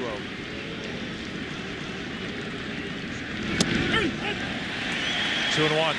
It's interesting that Orlando Cabrera made the last out in the last perfect game pitched here at Yankee Stadium against David Cone on July 19th, 1999. Here's a 2-1. Cabrera pops it into shallow right. Here comes Sheffield, 2 out. The near perfect game that Mike Mussina pitched on September 2nd, 2001 at Fenway Park. Did he ever have it working that night? But it was the 27th batter in that game came up and spoiled it for Mussina. And it was Mussina after the fact who said he was very aware of the situation in the middle part of the game, and any pitcher who says he wasn't aware of throwing a no-hitter or a perfect game is lying. If he was aware then, he's very aware now too. Now you threw a no-hitter in your career, and there's no doubt, I think you've been talking about it, it's been pretty obvious that Mussina's zeroed in. There's no doubt he is aware of what's going on around him. But what's nice about a game like this, it's similar to my no-hitter against Colorado when I was with the Marlins, because we won the game 11-0. So it was clear that I knew I had to continue to pitch, make pitches, throw backwards, fastball counts, throw curveballs, use my changeup in 11-0 game. And normally, if it wasn't a no-hitter, you'd be more apt to just throw fastballs and put the ball in play. You had a cushion with which to work, right? It's a 6-run cushion here for Mussina, who's trying to go perfect through 6.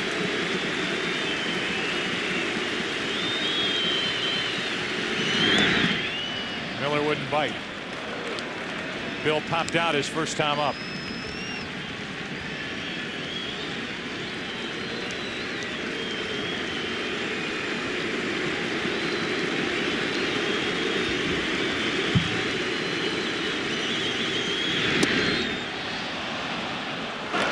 Full count.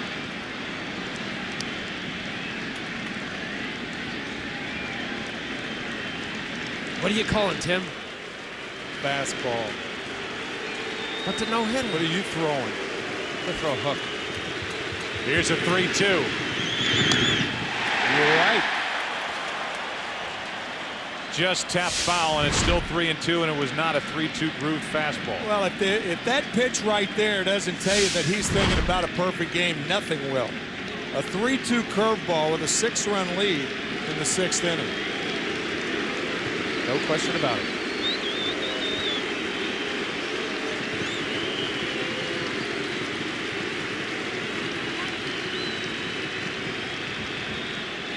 Seven strikeouts.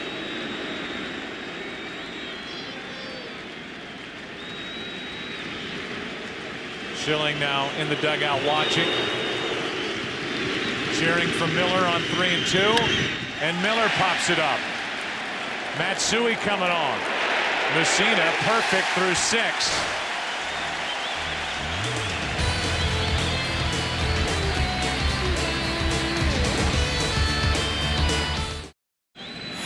Fourth pitcher of the night for Boston, it's Tim Wakefield, the knuckleballer who right now is scheduled to start game 4, and he is working with a catcher in Jason Varitek, who doesn't typically catch him, rarely catches him. His usual battery mate is Doug Mirabelli. Hey, it's terrifying too. When you're not used to catching a knuckleball pitcher, and all of a sudden in postseason play, I don't care what the score is, you're forced into that position. Nightmarish.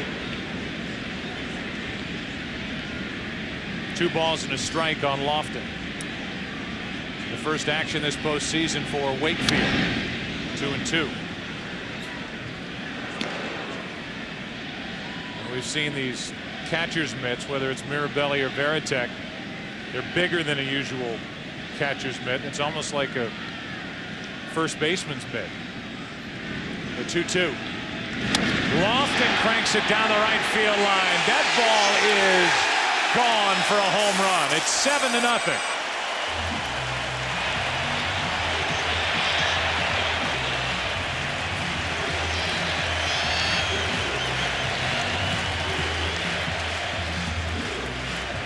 So Wakefield, who gave up the series clinching home run to Aaron Boone in the 11th inning of Game 7 last year right here, comes in Game 1 in relief and gives up a home run to the leadoff hitter Lofton to start the 6th.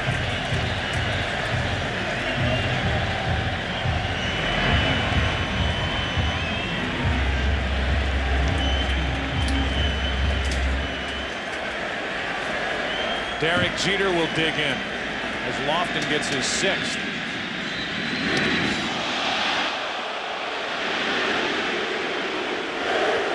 Calm down, folks. It was a knuckleball. You don't knock guys down with knuckleballs.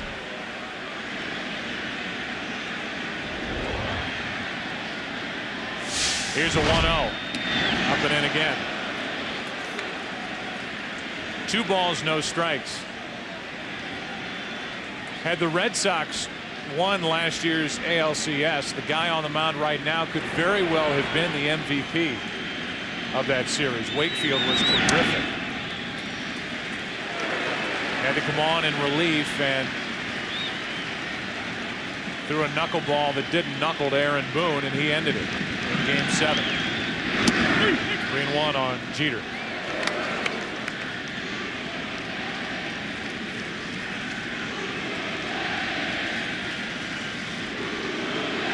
Alex Rodriguez will follow, and then Sheffield.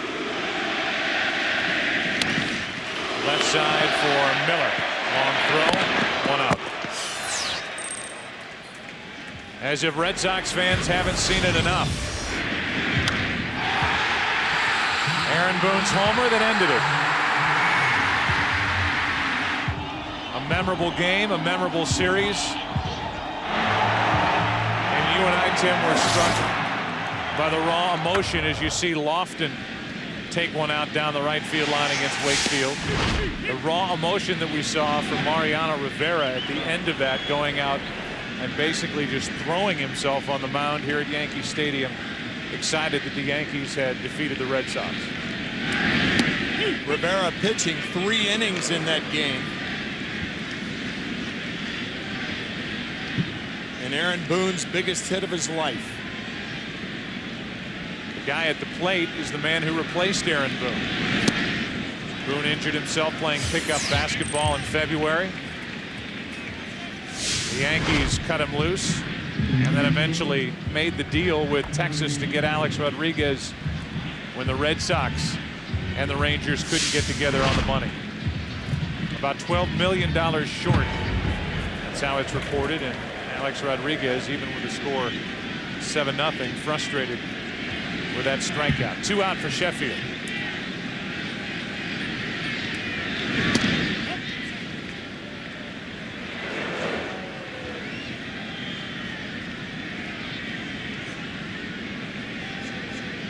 Sheffield has doubled, walked, struck out, and it's 2-0 here.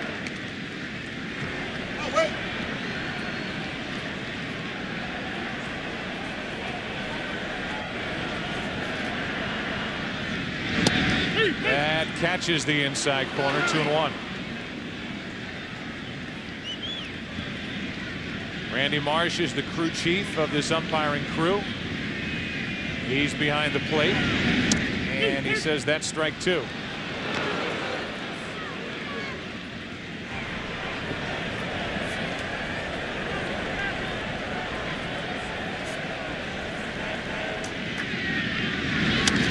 Base hit. Sheffield, left center field. That thing scoots.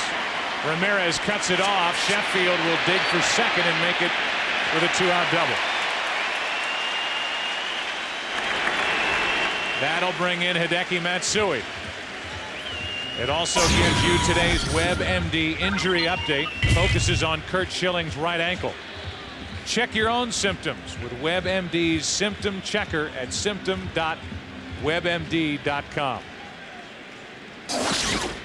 And from the tendonitis in his right ankle, a shot of Marcaine. To these numbers: 3 innings, 6 runs on 6 hits, 2 walks. One thing you don't have to do if you throw a knuckleball is pitch around the hitter. The knuckleball will pitch around the hitter naturally. That's why they're not walking Matsui here. Matsui's had 3 at-bats. He has a pair of doubles, 4 RBIs, 2 runs scored, and the time he made an out, he flew the ball to the wall in left field.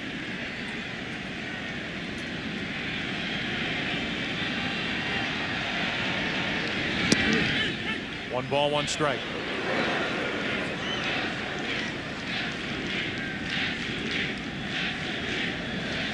The Red Sox in the 7th will have the top of the order: Damon, Bellhorn, Ramirez. Hard hit, another base hit for Matsui. Here comes Sheffield. They'll hold Matsui to a single, another RBI, and that's 5 on the night. It's 8-0.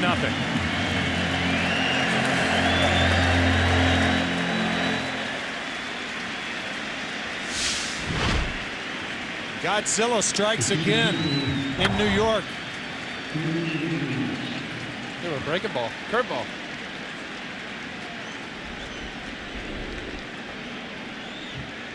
Down and in. That's pretty much where most left-handers like it.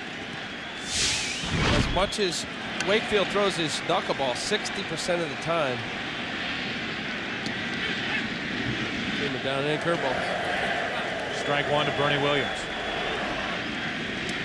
Williams 1 for 3 with an RBI single and 2 groundouts.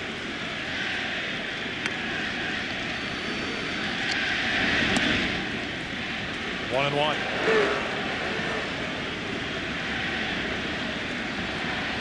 It's been the Matsui Mussina show so far for the Yankees.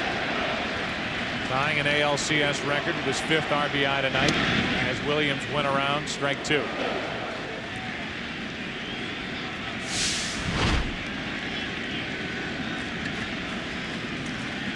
Two high-powered offenses, number 1 and 2 in the American League this season, producing runs, and the Yankees are taking it to the Red Sox pitching. Nice running catch by Ramirez to end the 6th. We go to the 7th, top of the order coming up for Boston. It's 8-0 New York.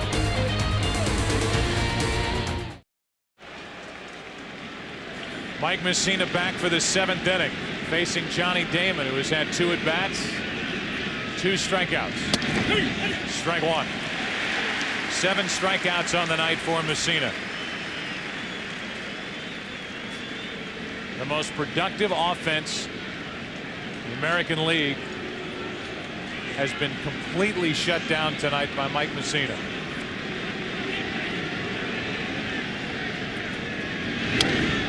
Nobody scored more runs in this group. They hit 32 home runs this season against Yankee pitching. Tonight, I would say only 1 hard hit ball, and that was Bellhorn back in the 1st. If a guy breaks it up, it'll be a guy like Damon because he's such a good 2-strike hitter.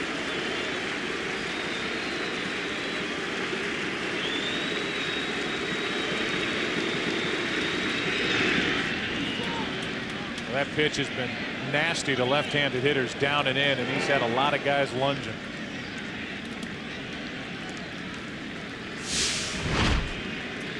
Well, it's so sharp. You're right, Joe. In many instances with a knuckle curve, when it comes out of the pitcher's hand, it looks like a fastball. Many times hitters will say they'll see the ball spin up over the pitcher's hand when it comes out as a curveball. With a knuckle curveball, it comes out almost like a fastball. That's wide, 2-2.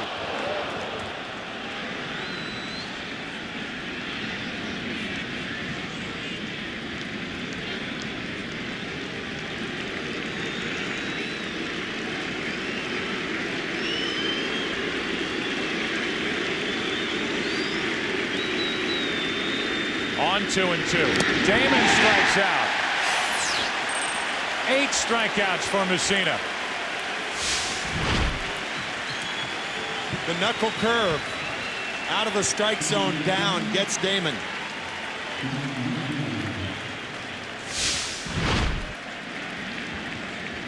Moose crossing. Now it's Bellhorn.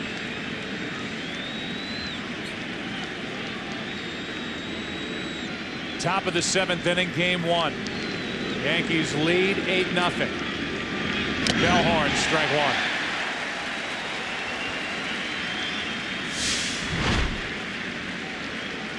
Back to the fastball.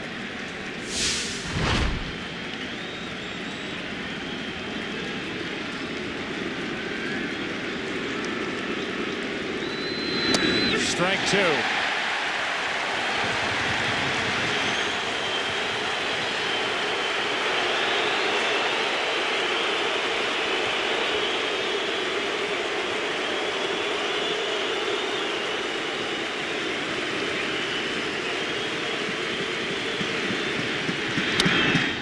Left field, well hit. Matsui, long run. Hideki Matsui won't get there. The no-hitter, the perfect game, both gone.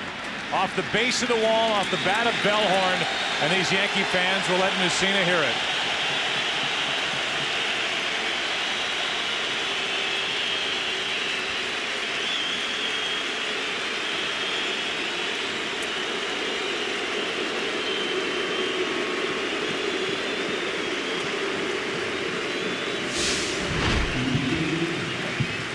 I'm surprised at the selection. Here's a guy who struck out 177 times during the year. He had an 0-2 count. Clearly Moose didn't want to throw it there, but you would think of the expansive pitches would be off speed as opposed to a fastball. I know he was trying to thread it away, but I'm surprised at that pitch selection.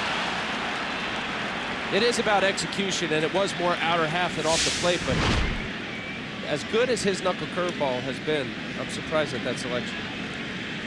It goes as a 1-out double for Bellhorn, and now Manny Ramirez.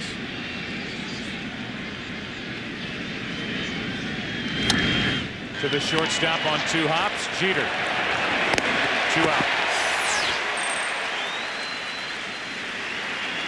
Some of the celebrities that are here with us tonight for game 1.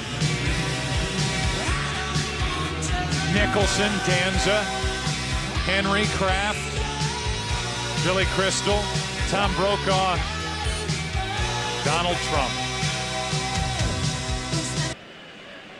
What's Donald been doing lately? I haven't seen much of him. Firing everybody. Runner at second, 2 out, and here's David Ortiz. By the way, forget all that Hollywood stuff with Nicholson. He's from Neptune, New Jersey, down the shore. You know what the boss says. That's the first Springsteen reference, and we're past the 6th inning point. I'm very impressed with y'all. What does he say?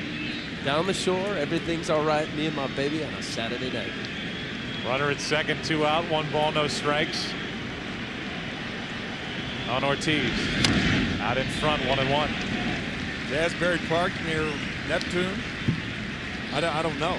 Is it near Neptune? Absolutely. That's where he's from. It's a big rival. Asbury Park and Neptune. I know that now?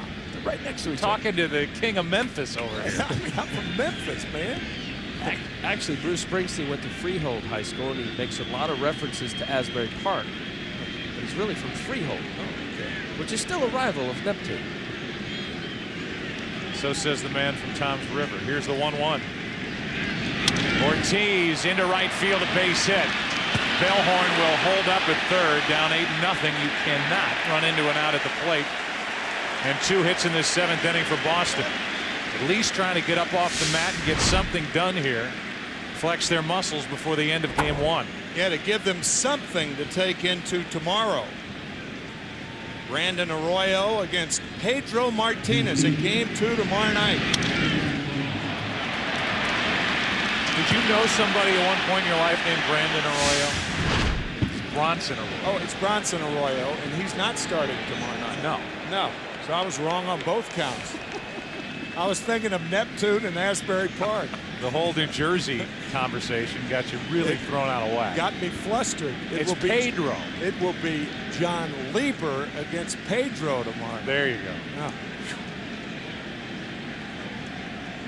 Mel Stottlemyre is out to say, Mike, look, I've been watching you all night, and I really haven't had anything to say to this point, so I just thought I'd make an appearance. Here's our Nissan game summary as we play here in the top of the 7th inning. The Red Sox threatening for the first time.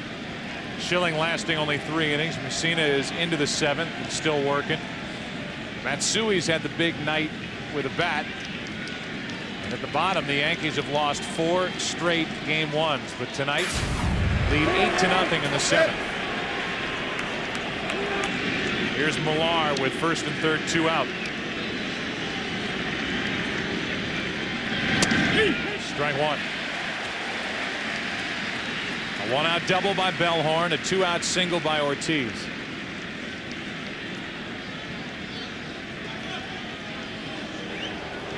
Tanyan Sturtz getting loose for the Yankees.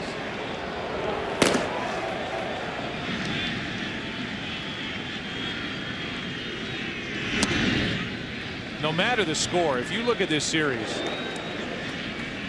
the Yankees came into this game. They lost game 1 of the ALCS last year to the Boston Red Sox, but they're thinking, look, if we've got a sure bet, a guy that we can bank on giving us a good start, Mussina's got to be the guy with all the question marks surrounding the back of Lieber, the back of Brown. Millar shoots it into left center field. Matsui won't get it. Off his glove, 1 run scores. Here comes Ortiz. It's a 2-out, 2-run double in an 8-2 game.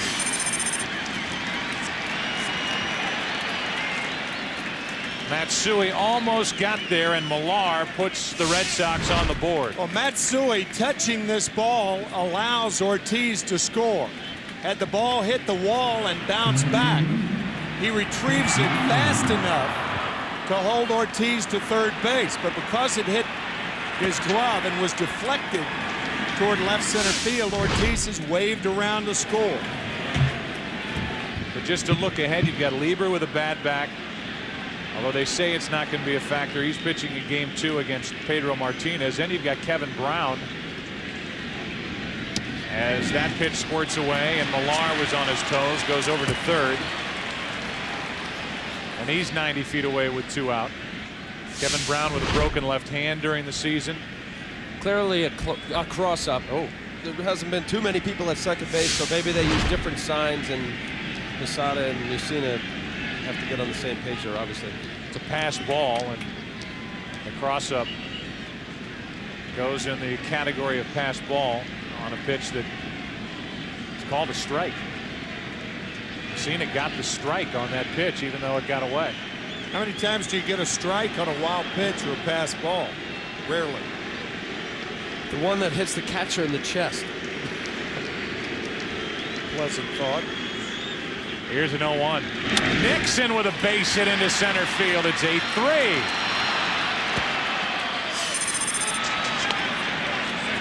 This Red Sox lineup so good, top to bottom, front to back, and you wonder if that's going to be it for Mussina.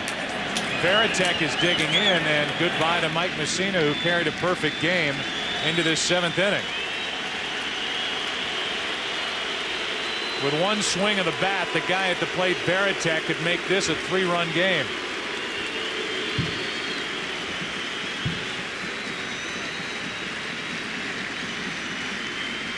So Sturtz pops out of that bullpen as they salute Mussina.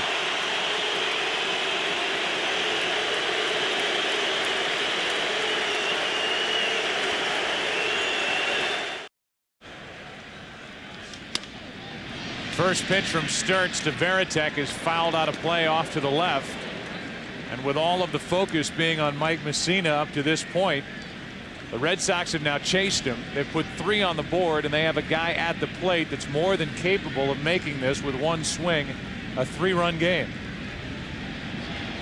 Veritek during the regular season hit 18 home runs.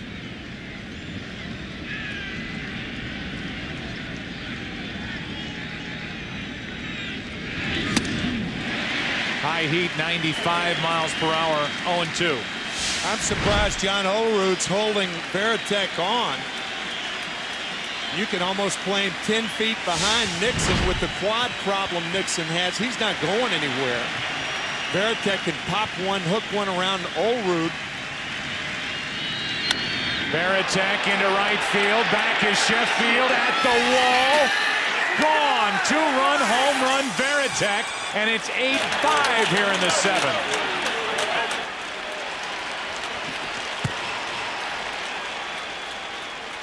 A 5-run 7th inning that still isn't over, and the Red Sox are right back in it.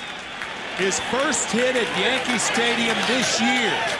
A 2-run shot by Veritek, who's now 1 for 37 in this ballpark. Boom, and the Red Sox are indeed back in this game. How about that? Which, if you want to go back to the 4th inning, with Derek Jeter, when he tried to push bunt to move Lofton over with a 6-0 lead, you knew that they thought the capability of what the Red Sox are doing right now. I don't think there's any doubt, and they learned the hard way during the regular season. They were not putting this game in the win column already, and Mike Mussina has gone from flirting with history to sitting there sweating in the dugout bench as he hands it over to Sturtz in this Yankee bullpen. We showed you earlier that Mariano Rivera is back in that bullpen, and he may very well be needed before the end of this night. Cabrera with 2 out and an 0-2 count. I think if you're Joe Torre, you're thinking Tom Gordon in the 8th, Mariano Rivera in the 9th. In last inning, no way was he thinking that way.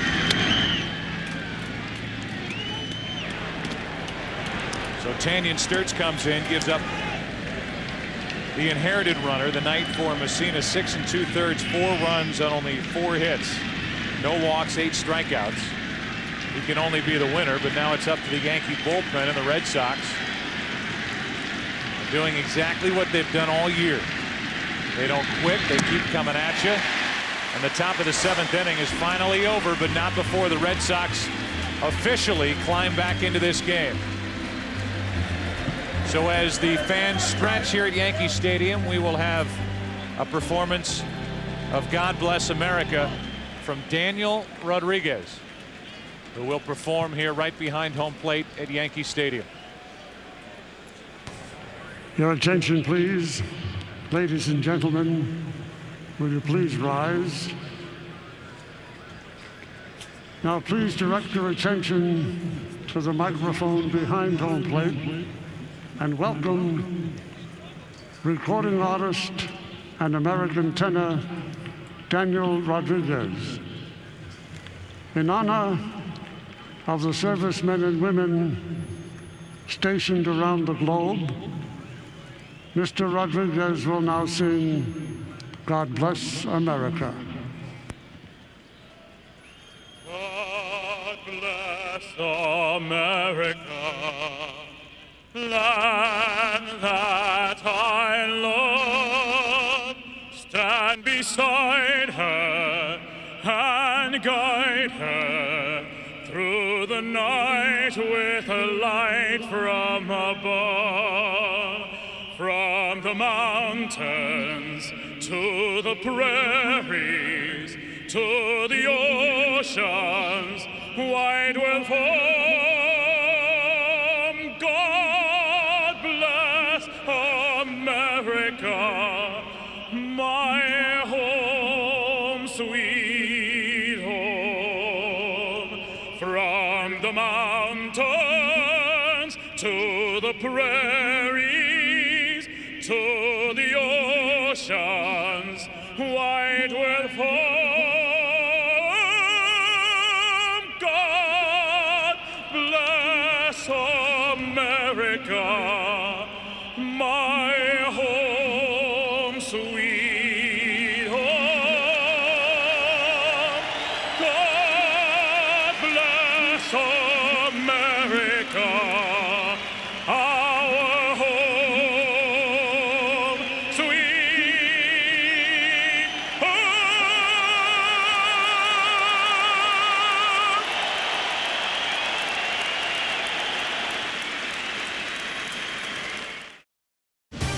The League Championship Series on Fox, brought to you by Nissan and your Nissan dealer. By Taco Bell, think outside the bun. And by Direct TV. Sports in 100% digital quality, picture and sound.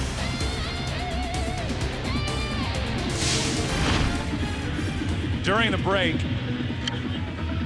we had Tim Wakefield being relieved of his duties out on the mound. I believe because the rally happened so quickly for the Boston Red Sox that Terry Francona didn't have enough time to get Alan Embry loose out in the bullpen. We had the great rendition of God Bless America by Daniel Rodriguez, so everything stopped. And Embry had to continue warming after Daniel Rodriguez sang God Bless America. Tim Wakefield went back out to warm up. And now just before the inning started with Posada walking to the plate, Terry Francona walked out and took the ball from Wakefield and gives it to Embry. Talk about a change of fortunes in this game. Mike Mussina and the Yankees went from retiring the first 19 batters and having an 8-0 perfect game to a save situation just like that. One important inning thrown by Wakefield tonight where he allowed 2 runs on 3 hits. And those extra 2 runs loom large now. It's 8-5 here in the 7th. Budweiser's fantasy player of the divisional series, Carlos Beltran. What a series. 4 home runs, 9 runs, 9 RBIs. Log on to foxsports.com. Keyword fantasy baseball. Today's game is brought to you by Budweiser. Grab a cold, fresh Budweiser. It's game time. Remember, he'll be in the lineup tomorrow night when the Houston Astros visit the St. Louis Cardinals. Game 1. Brandon Backey against Woody Williams. A 5-run 7th inning has put the Red Sox back in it. They turn Posada around, make him bat right-handed, strike 1.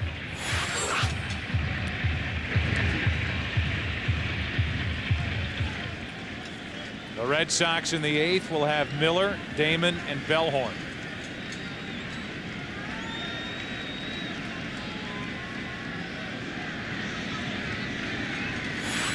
The 0-1.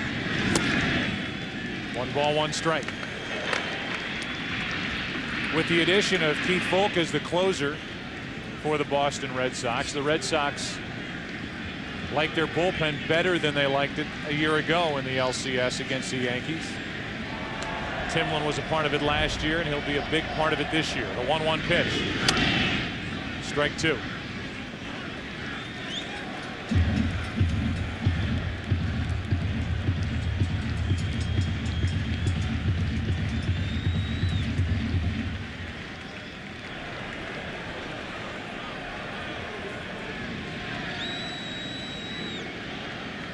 Posada tonight has been hit by a pitch.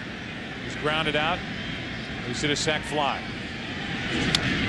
Pretty good rip. Still 1-2. Joe, you brought up an interesting point about tack-on runs. A lot of times when a team has an 8-0 lead, you don't have a tendency to give the importance to that 6th, 7th, 8th run like you would when a team comes back and scores 5 runs. Well, the 2 runs that were scored against Wakefield are huge. And at the time, you don't think about it because nobody was even sniffing a hit against Mussina. If you go back 75 years ago today, in the history books, you'll find the largest deficit overcome in postseason history. 8 runs, October 12th, 1929, by the Philadelphia A's. The year the stock market crashed. Here's a 2-2 pitch.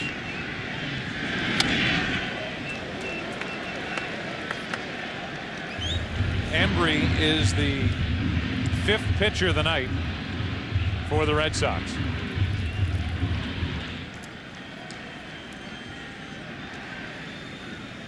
I have not seen Gordon getting loose yet for the Yankees out in their bullpen, which is interesting.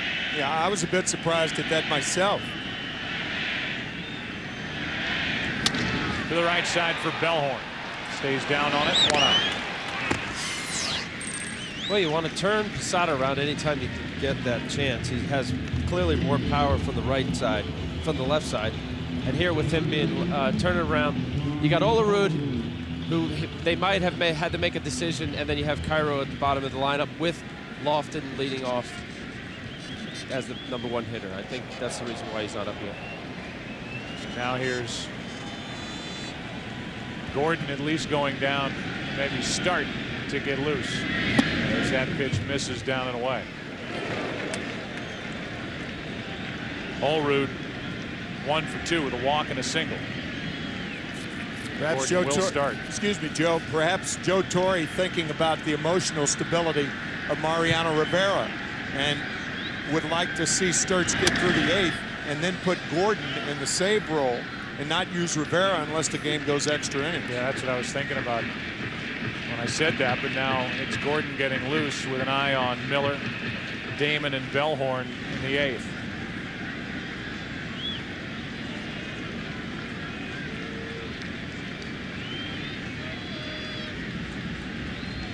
One ball, one strike.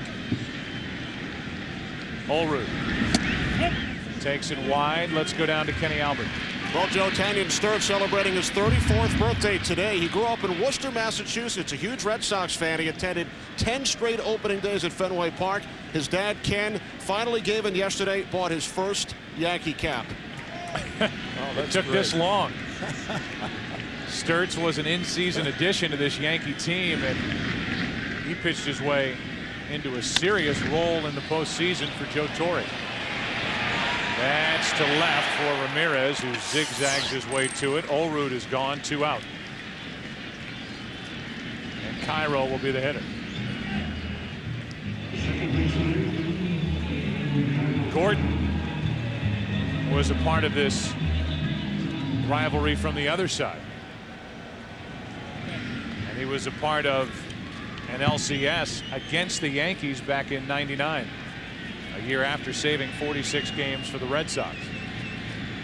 And now his job is to maintain a lead and hand it over to Rivera as Cairo takes ball 1.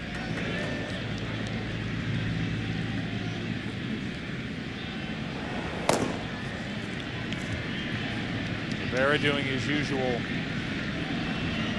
work with that weighted ball, trying to get that shoulder and arm loose. The 1-0. 2-0.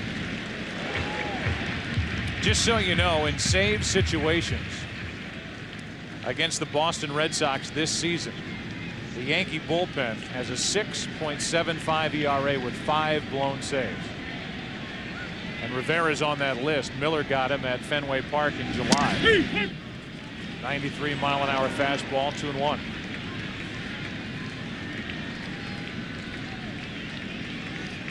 That's why when the Yankees scored those 2 runs in the bottom of the 6th, you could hear some TVs being clicked off in New England. In the 7th inning, with 5 in the 7th, turned them back on. Here's a 2-1 pitch. That's a fair ball. Broken bat hit for Cairo. Nixon over to get it. And he holds Cairo to a 2-out single. That was close. That ball was skewering toward the Yankee dugout. Good call. Right over the bag. Call properly fair by Jeff Nelson. It's an interesting move here by Joe Torre, or non-move. You've got the left-handed hitting DH Kenny Lofton at the plate. You have the switch hitting option in Ruben Sierra. And the Yankees at this point have to be in more of an attack offensive mode than, let's say, an inning ago. So it's lefty on lefty, and Embry checks on Cairo.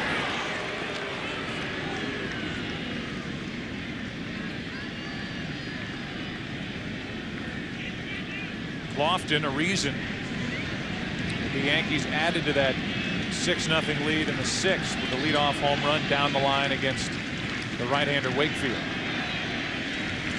Torre stays with him, and Embry stays with Millar and Cairo over at first. In the 6th, right down the line.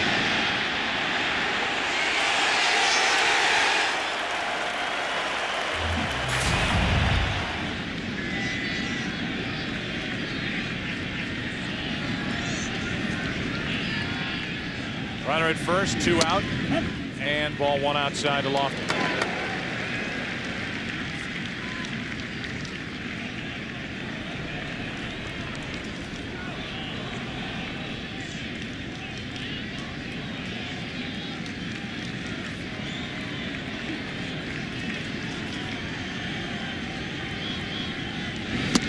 That's a strike, and this could be Embry's last hitter with a right-handed hitting Jeter on deck and Timlin getting loose in the Red Sox bullpen.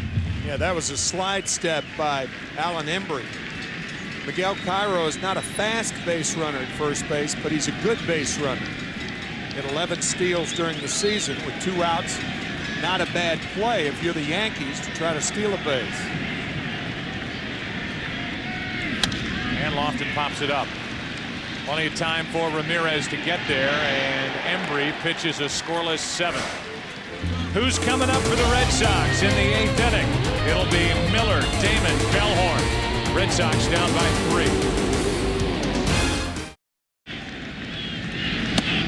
First pitch of the 8th inning to Bill Miller is up from Tom Gordon, who had a fantastic season. 9-4. He had 4 saves, 2.21 ERA, and appeared in a career high 80 games. 2-0. Miller 0 for 2. He hit .283 during the regular season. 4 out of 14 this postseason. Back to the top, and Johnny Damon and Bellhorn to follow, then Ramirez. There's a strike, 2-1.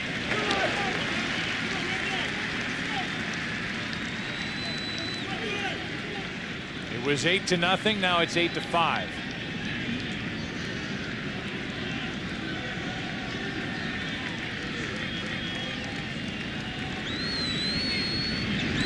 Miller, diving stop Cairo, but he can't make a throw, and Miller is on to start the 8th.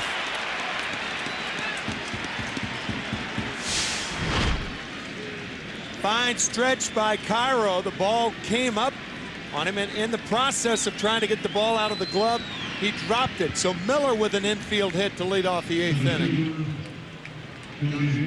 Coming up on 11 o'clock in the East, we're at Yankee Stadium, game 1 of this ALCS.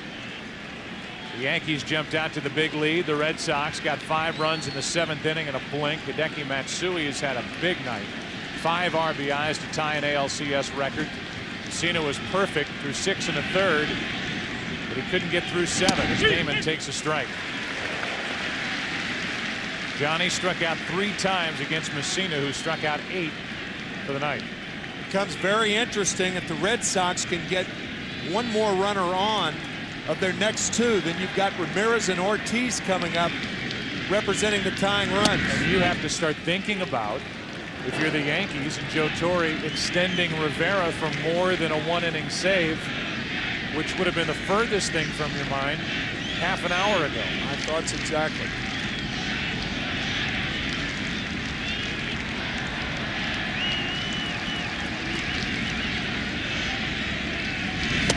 Good pitch from Gordon, strike 2 on Damon.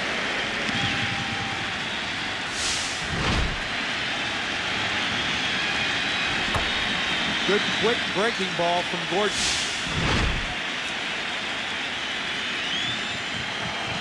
Rivera, who flew in from Panama today, is getting loose in the 8th with nobody out. Damon strikes out, 1 out. 4 strikeouts tonight for Johnny Damon. Just a nasty breaking ball, just dropping off the table. The defensive swing from Damon. Straight down, and they called a 12-6er, stayed on the outer half. Great pitch. Damon would agree, and now with 1 on, 1 out, Bellhorn stands in. Mark 1 for 3. His double broke up the perfect game last inning. And he pops up here into left field. Slicing to Matsui, 2 out.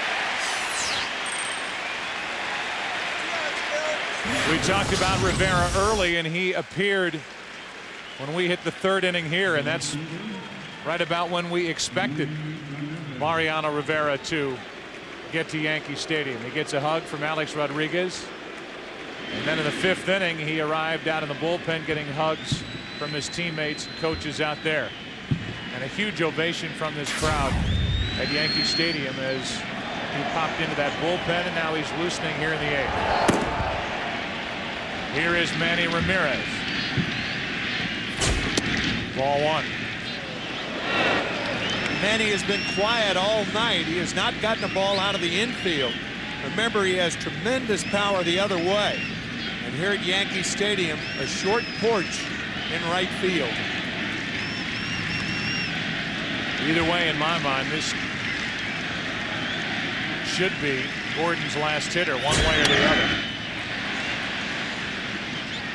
You've got 2 out in the inning. You've got Rivera getting loose in the bullpen, and if Ramirez reaches, Ortiz would bat here in the 8th inning, representing the tying run.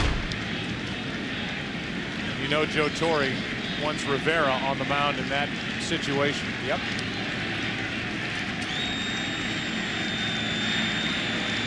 Gordon trying to pitch around a leadoff infield hit.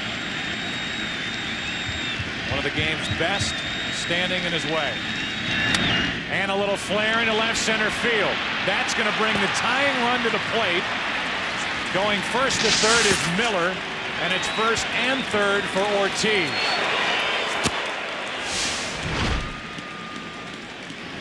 I think Jorge Posada encouraged to go out in front of home plate, slow things down to give Rivera a chance as the tying run potentially comes up in the person of David Ortiz, and he has killed the Yankees.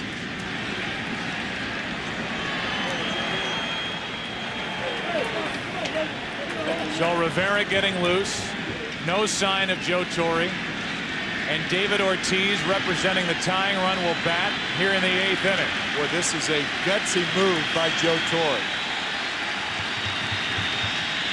Ortiz takes a ball. Because the question would be asked, why is he getting loose here in the 8th if not to pitch in this spot? That's right. Ortiz has 1 hit off Gordon, and it was a home run. He is the tying run at the plate here in the 8th. The 1-0. 2-0.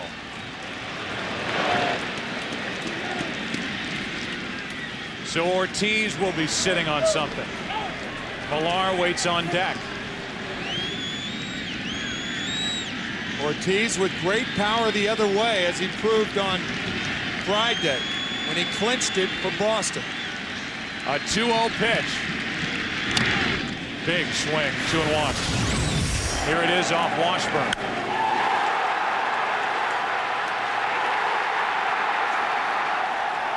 And there's that swing the other way, Al, that you talked about earlier. It looked low Vaughn-esque. Runner at third is Miller. Runner at first, Manny Ramirez. But the man on the spot, Ortiz for the Red Sox, Gordon for the Yankees.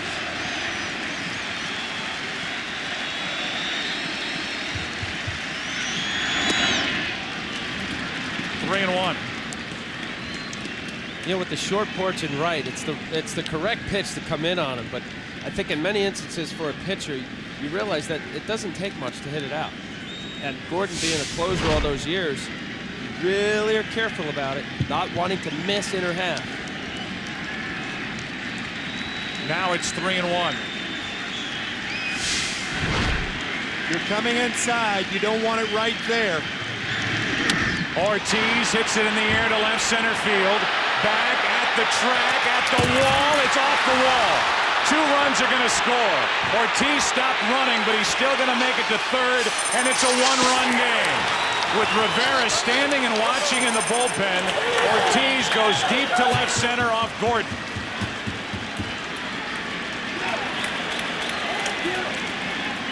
And Ortiz came within a matter of feet of making this comeback complete and getting it out of here for an 8-8 score. Joe Torre, over the last 9 years, has made a ton of proper moves for the New York Yankees, but this is not one of them. Clearly. I say feet. I mean, what is it? How much did this miss? A, the glove of Matsui, and B, getting out of the park. The Red Sox at one point trailed 8-0. It's now 8-7 with the tying run 90 feet away. Rivera, one of the best in postseason history, coming in. Millar coming up for Boston.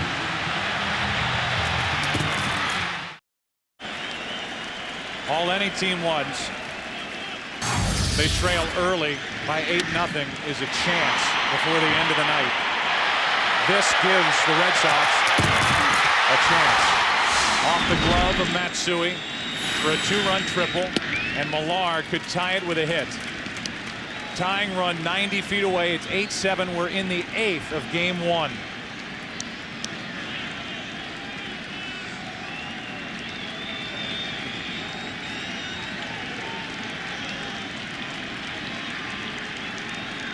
A 1-0. 2-0.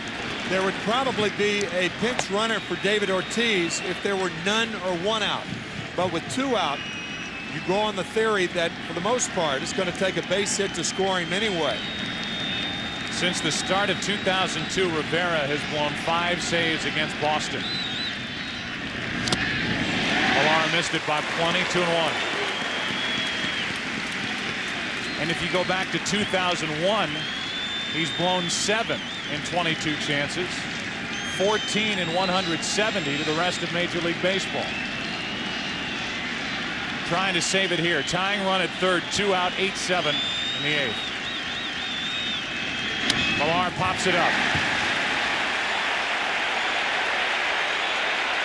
Jeter. And the Yankees are hanging on by a thread. 8-7 into the bottom of the 8th here in the Bronx. The League Championship Series on Fox is brought to you by Dodge. You can take life as it comes, or you can grab life by the horns. Dodge.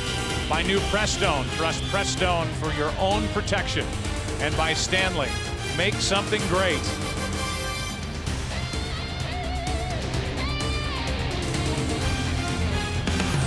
We move into the bottom of the 8th inning, and we look ahead to this weekend. JB, Terry, Howie, and Jimmy hit the road and set up shop to broadcast America's #1 pregame show live from Foxborough, home of the undefeated Patriots.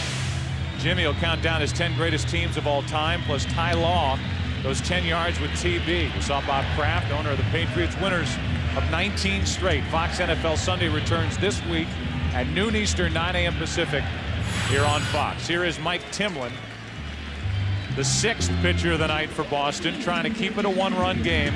And he'll work to Jeter, Rodriguez, and Sheffield, the top of the order for the Yankees.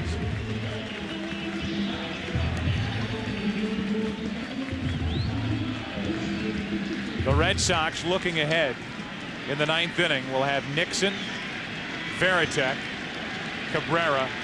If anybody gets on, Bill Miller. Miller, who has already won a game this season against Rivera at Fenway Park. So much for a laugher from either of these teams in this series.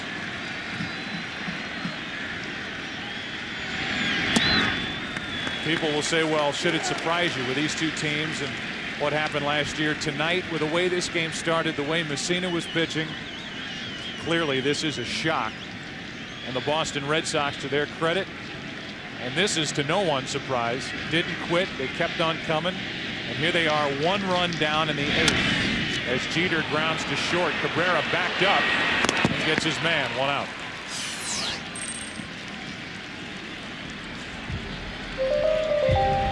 With this crowd and this feel here at Yankee Stadium is a feeling of unease by these fans who were just rolling, having fun, who's your daddy chants and all that. Yep. And now it's a 1-run game with this middle part of the Red Sox lineup coming up in the 9th. And certainly room for thinking from the Yankees, either the players or the fans, or a combination of the two, that if you can't win with a pitcher out there retiring the first 19 in a row and you've got an 8-run lead and they made it close under those circumstances, what in the world are they going to do in a close game? With 1 out, nobody on, here's Rodriguez. Strike 1.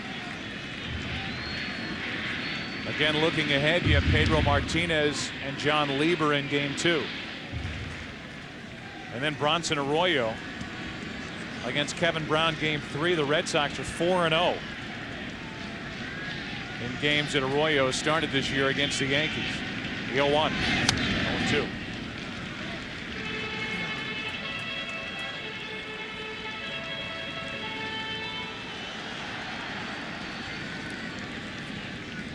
This was the matchup, even with Schilling involved. Who knew how his ankle would respond and how he would pitch. But as we said earlier, with the pitching, the starting pitching the way it is right now for the Yankees, they had to bank, especially getting 8 runs on getting a win tonight. Rodriguez gets a whiff of one. The minute you mentioned Bronson Arroyo, a ball goes up and in to Alex Rodriguez. That's what happened on July 24th that started that brawl.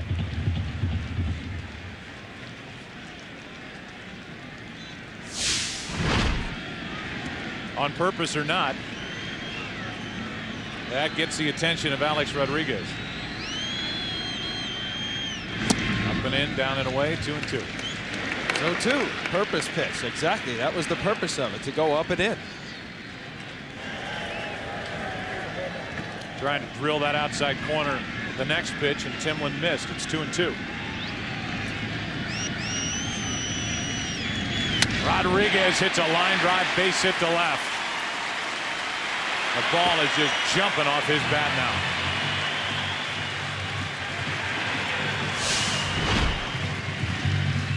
Oh, do hitters love this when they're knocked down and then hit a rope. Prefer it back through the box, Al, but they'll take a liner to left. And oh, do pitchers are so upset the fact they didn't make their pitch there. Wasn't much sink, didn't run inside, was inner half. That's what great hitters do. Here's another great hitter, Gary Sheffield. Sheffield's had a nice night, a pair of doubles, a walk, 3 runs scored. But that happens when you hit in front of Matsui. Strike one. Historically, Timlin has, I don't want to say owned Sheffield, but he's 2 for 11 lifetime with no damage as far as home runs. Sheffield looking to pop one here to make it a little easier in the night. I know. Normally, Terry Francona would have Mike Myers up and ready to face a guy like Matsui. I mean, either Damon or Matsui would be the reason that Mike Myers is on the ball club and there's nobody up for the Red Sox. So if Sheffield first and thirds him, then Timlin's got to pitch to the hottest hitter in this game tonight. Right-hander against a left-hander. Well, right now, Francona is showing that he's not really a matchup guy in the sense of batting averages against and left and righty. He's going with his guy, Timlin. 1 on, 1 out, 1 ball, 1 strike. That's foul. You might say, well, if Mike Myers gets Matsui out, who's he? You know, he can only pitch to one lefty or something. Derek Lowe is in the bullpen, and Terry told us before the game that Lowe would be his second starter if the game went extra innings. He'd be the guy. They have Myers left down there.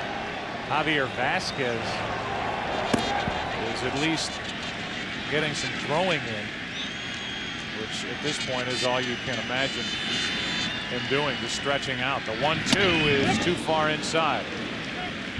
2-2. The Red Sox have Arroyo listed in their bullpen tonight with Lowe and Folk. Very close fastball from Timlin. Looked like a strike to me.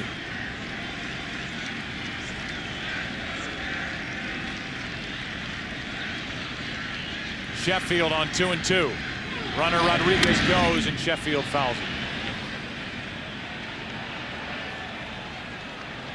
Just a reminder, as you look at this jump by Alex Rodriguez, coming up next, your late local news except on the West Coast.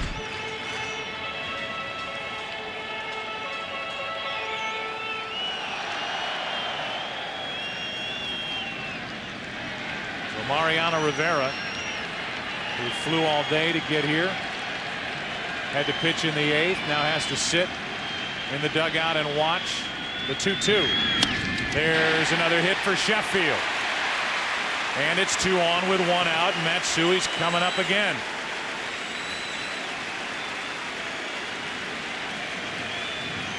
Matsui has been retired once, and that was on a fly ball to left. In the first inning, went down to get it, an RBI double. He scored on a hit by Bernie Williams. Then with his sacks jammed, a 3-run double off the right field wall. And in the 6th inning, one of those tack-on runs, which right now is the difference in this game. That made it 8-0. And by virtue of that RBI single down the right field line with 2 out by Matsui to score Sheffield, the Yankees still have a lead.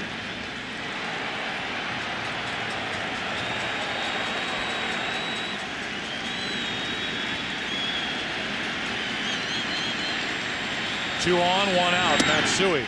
Ball 1 down and in. And I'll throw in with you, Tim, if there's ever a spot to bring Myers in to get the hottest hitter in the Yankee lineup, this would be it. You've got to try and keep this a 1-run game. I mean, Terry telling us before the game that Mike Myers has gotten a ton of big outs for the Red Sox. If this isn't a big out, what is?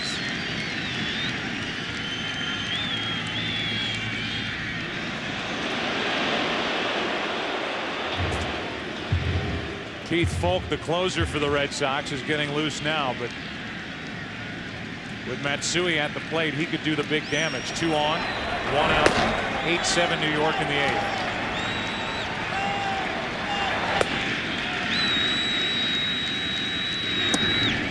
Two and 0.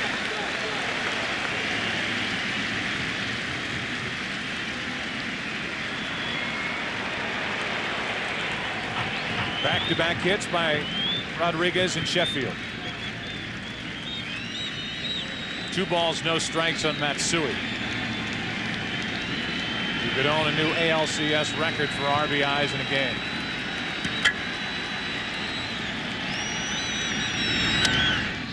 Two and 1.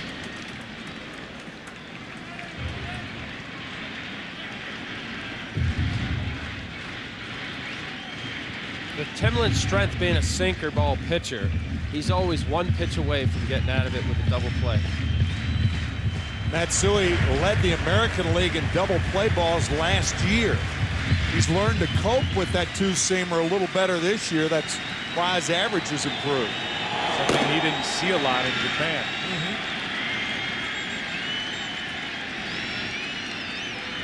2 balls and a strike. Matsui trying to do it again for the Yankees. On the outside corner. Good pitch. 2-2.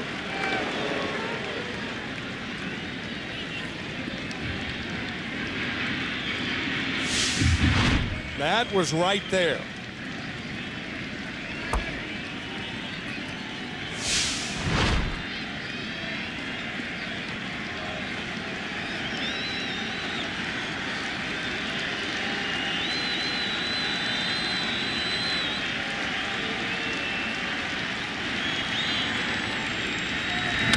Matsui is jammed and he pops it up. Cabrera out to get it. 2 out. Timlin gets the big out, gets Matsui, and Bernie Williams will walk in as the hitter. That's a terrific job by Timlin after falling behind 2-0. He got the foul ball, the good pitch on the outside, and then he bites a fastball right in on the fist of Matsui.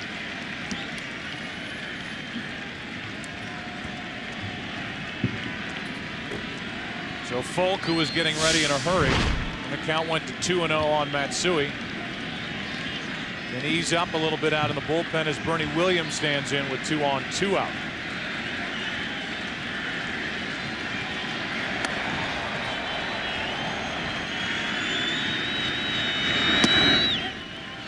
Ball 1.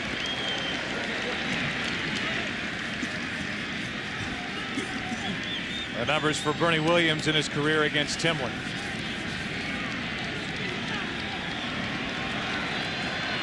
Rodriguez and Sheffield. This is a big at bat to keep the momentum in the Boston Red Sox favor. Getting out of this inning, 1st and 2nd. Clearly a boost to the Red Sox hitters coming up in the top of the 9th, albeit against Rivera. Those hitters will be Nixon, Varitek, and Cabrera. Miller due up 4th. 1-0. In the air to left field. Ramirez back. Manny Ramirez can't get it. Over his head. 2 runs are going to score. The throw is cut off. Williams is safe, and it's 10-7.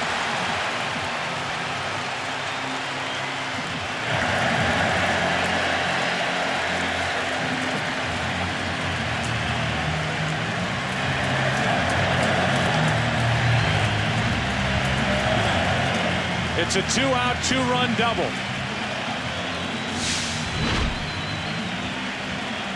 Bernie Williams hits it very well over the head of Manny Ramirez, and Terry Francona telling us before the game, before the night's over, we may have a trail of cutoff men defensively, but we'll just have to deal with it. 1, 2, and now Kevin Millar comes over, and Bernie Williams, who should have been out at third base, gets to third without a play.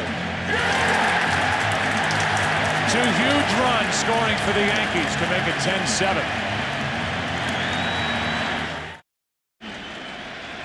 Keith Folk comes out of the bullpen for Boston. Runner at third, 2 out. It's a 10-7 Yankee lead. Top part of the order producing 2 large runs for the Yankees here in game 1. Posada has driven home a run, been hit by a pitch, hitless on the night.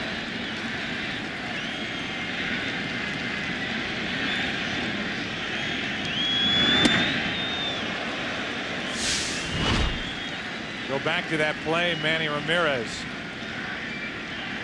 Well, outfielders are taught to turn around, figure out where the ball is, how far over your head, and run, and then turn to see where the ball is. And Manny was watching and running while he was trying to get the ball, and that's not how you do it.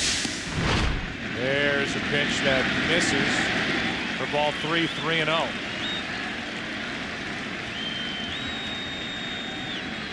I would imagine Posada will be swinging here. He gets a fastball on the inside part. It's a changeup. 3-0 changeup, Posada. So Folk was thinking like you were. 3-1. Another run 90 feet away for the Yankees as Posada hits a soft liner to Miller. It's a 10-7 Yankee lead. And 10-7 instead of 8-7 because of this off the bat of Bernie Williams and over the glove of Manny Ramirez. Yankees lead by 3, 9th inning, game 1. The Yankees trying to hold on and win game number 1 of this ALCS. An 88-2 record in the regular season when leading after the 8th inning. The 2 losses to the Red Sox. Nixon leads it off against Rivera. Goes after the first pitch and pops it up. Jeter hauls in out number 1. Rivera entered in the 8th inning with a tying run at third, 2 out. Got Millar to pop up to short. And now gets Nixon with 1 pitch here in the 9th. Here's Veritek.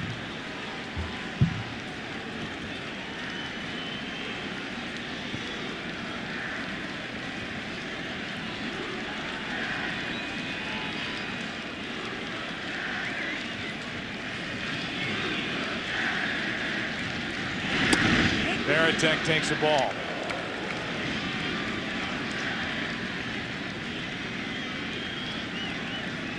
Cabrera on deck, then Miller.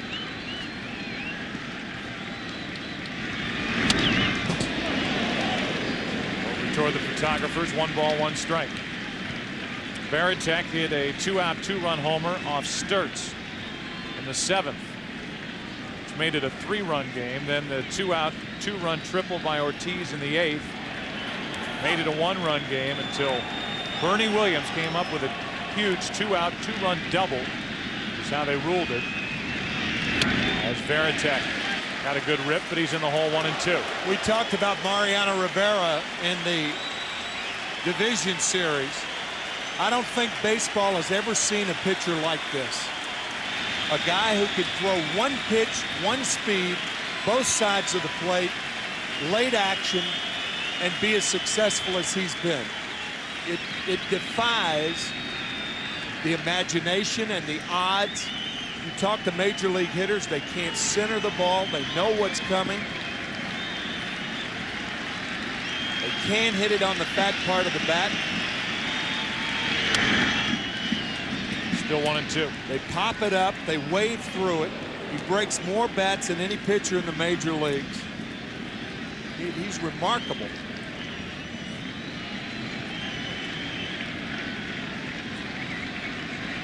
He has the lowest ERA in postseason history, 0.71 coming into tonight. Varitek hits it back toward us. You know, Timmy, you're exactly right. And for as long as he's done it, you see out of his hand, he throws a cut fastball. You hear a lot about it. If you could see the rotation on it, it's very tight and it looks like a fastball. If you see it around a little bit, kind of like a football. If you see how it cuts a little, it's not a slider, doesn't have a slider dot, but cuts. And it's hard to vary as to where the ball is going to end up. And that's why they can't center it. The 1-2. Mussina this time. 2-2. That one took off. I throw a cutter, not as nearly as hard as him, much slower, but off center of the ball and throw it like a fastball. In many instances, pitchers will try to. That ball was down. That's why Varitek centered it. Take another look at this pitch to Varitek. Trying to come in. Middle down, yeah. Then cutter, probably didn't cut as much. But as a result of the pitch looking like a fastball and cutting late, Rivera's able to vary the speed and the break. So by increasing velocity, we'll cut the break, and he has the ability to either keep it at the belt or have it drop a little bit like a true slider. But the way it comes out of his hand, it looks like a fastball. That's why they're not able to center it. He's done it for so many years. And the fact that he's throwing 94, 95 miles an hour, that's a tough pitch to hit. Not many people throw that pitch. Rivera now with Cabrera, and he grounds one through the left side, and the tying run will come up for the Red Sox. And it's the guy who got him in July back at Fenway Park, Bill Miller. Saturday, July 24th, that brawl game that started late, Bill Miller took Rivera out into right center. A 3-run ninth inning and a victory for the Red Sox. In this case, Miller represents the tying run. The Red Sox will not go away. Ball one. And that double by Bernie Williams. Add-on runs.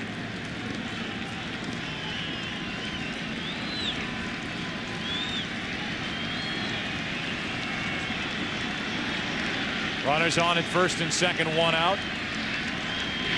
A strike is called on the inside corner. 1 ball, 1 strike on Miller. That was a big break for Rivera. That's a questionable call. You can see Posada setting up inside. Miller thought it was inside. Very, very close. The 1-1. 2 balls and a strike. Miller seems to be getting a pretty good look at these pitches from Rivera. Once again, 75 years ago today, the largest deficit overcome in postseason history. Philadelphia A's, Game 4 of the World Series, 8 runs, 1929. It's a 1 8-0 Yankees here. It's now 10-7, 2 on, 1 out, 9th inning. And Miller rips it foul. Pitch was up and Miller jumped on it.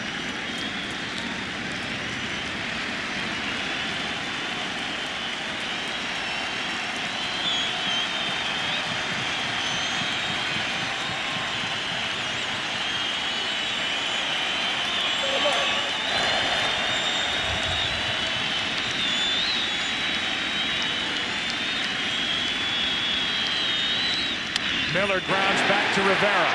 The second one on to first. Game over. Yankees win Game 1, 10-7.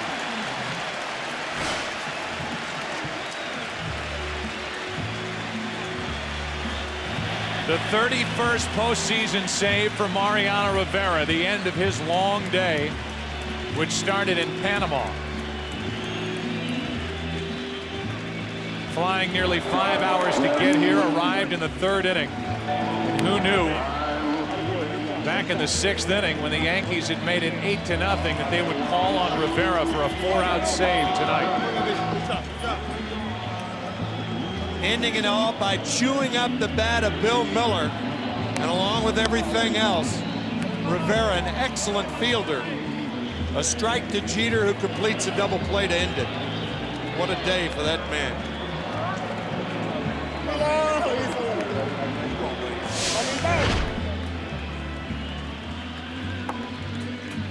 Off the bat of Miller, into the glove of Rivera, to Jeter and Olrud, and the Yankees win game 1, 10-7. Let's go down to Kenny Albert. All right, Joe, I'm joined by Bernie Williams, who drove in 3 runs, including the Yankees' last 2 runs tonight.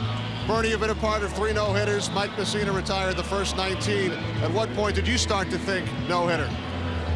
Probably about, I always think maybe the bottom of the 3rd, when he, or the top of the 3rd in this case, when he, gives, a clean inning, you start thinking about this guy might be, going for something special here.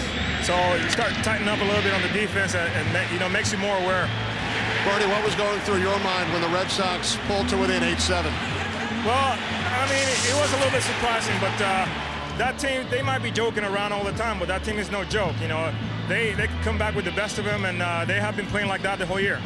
All right, Bernie, congratulations. Thank you. Thanks for joining us. Joe, back to you. All right, Kenny, thank you very much. In the end, the Red Sox leave only 2 on base all night, and they lose 10-7.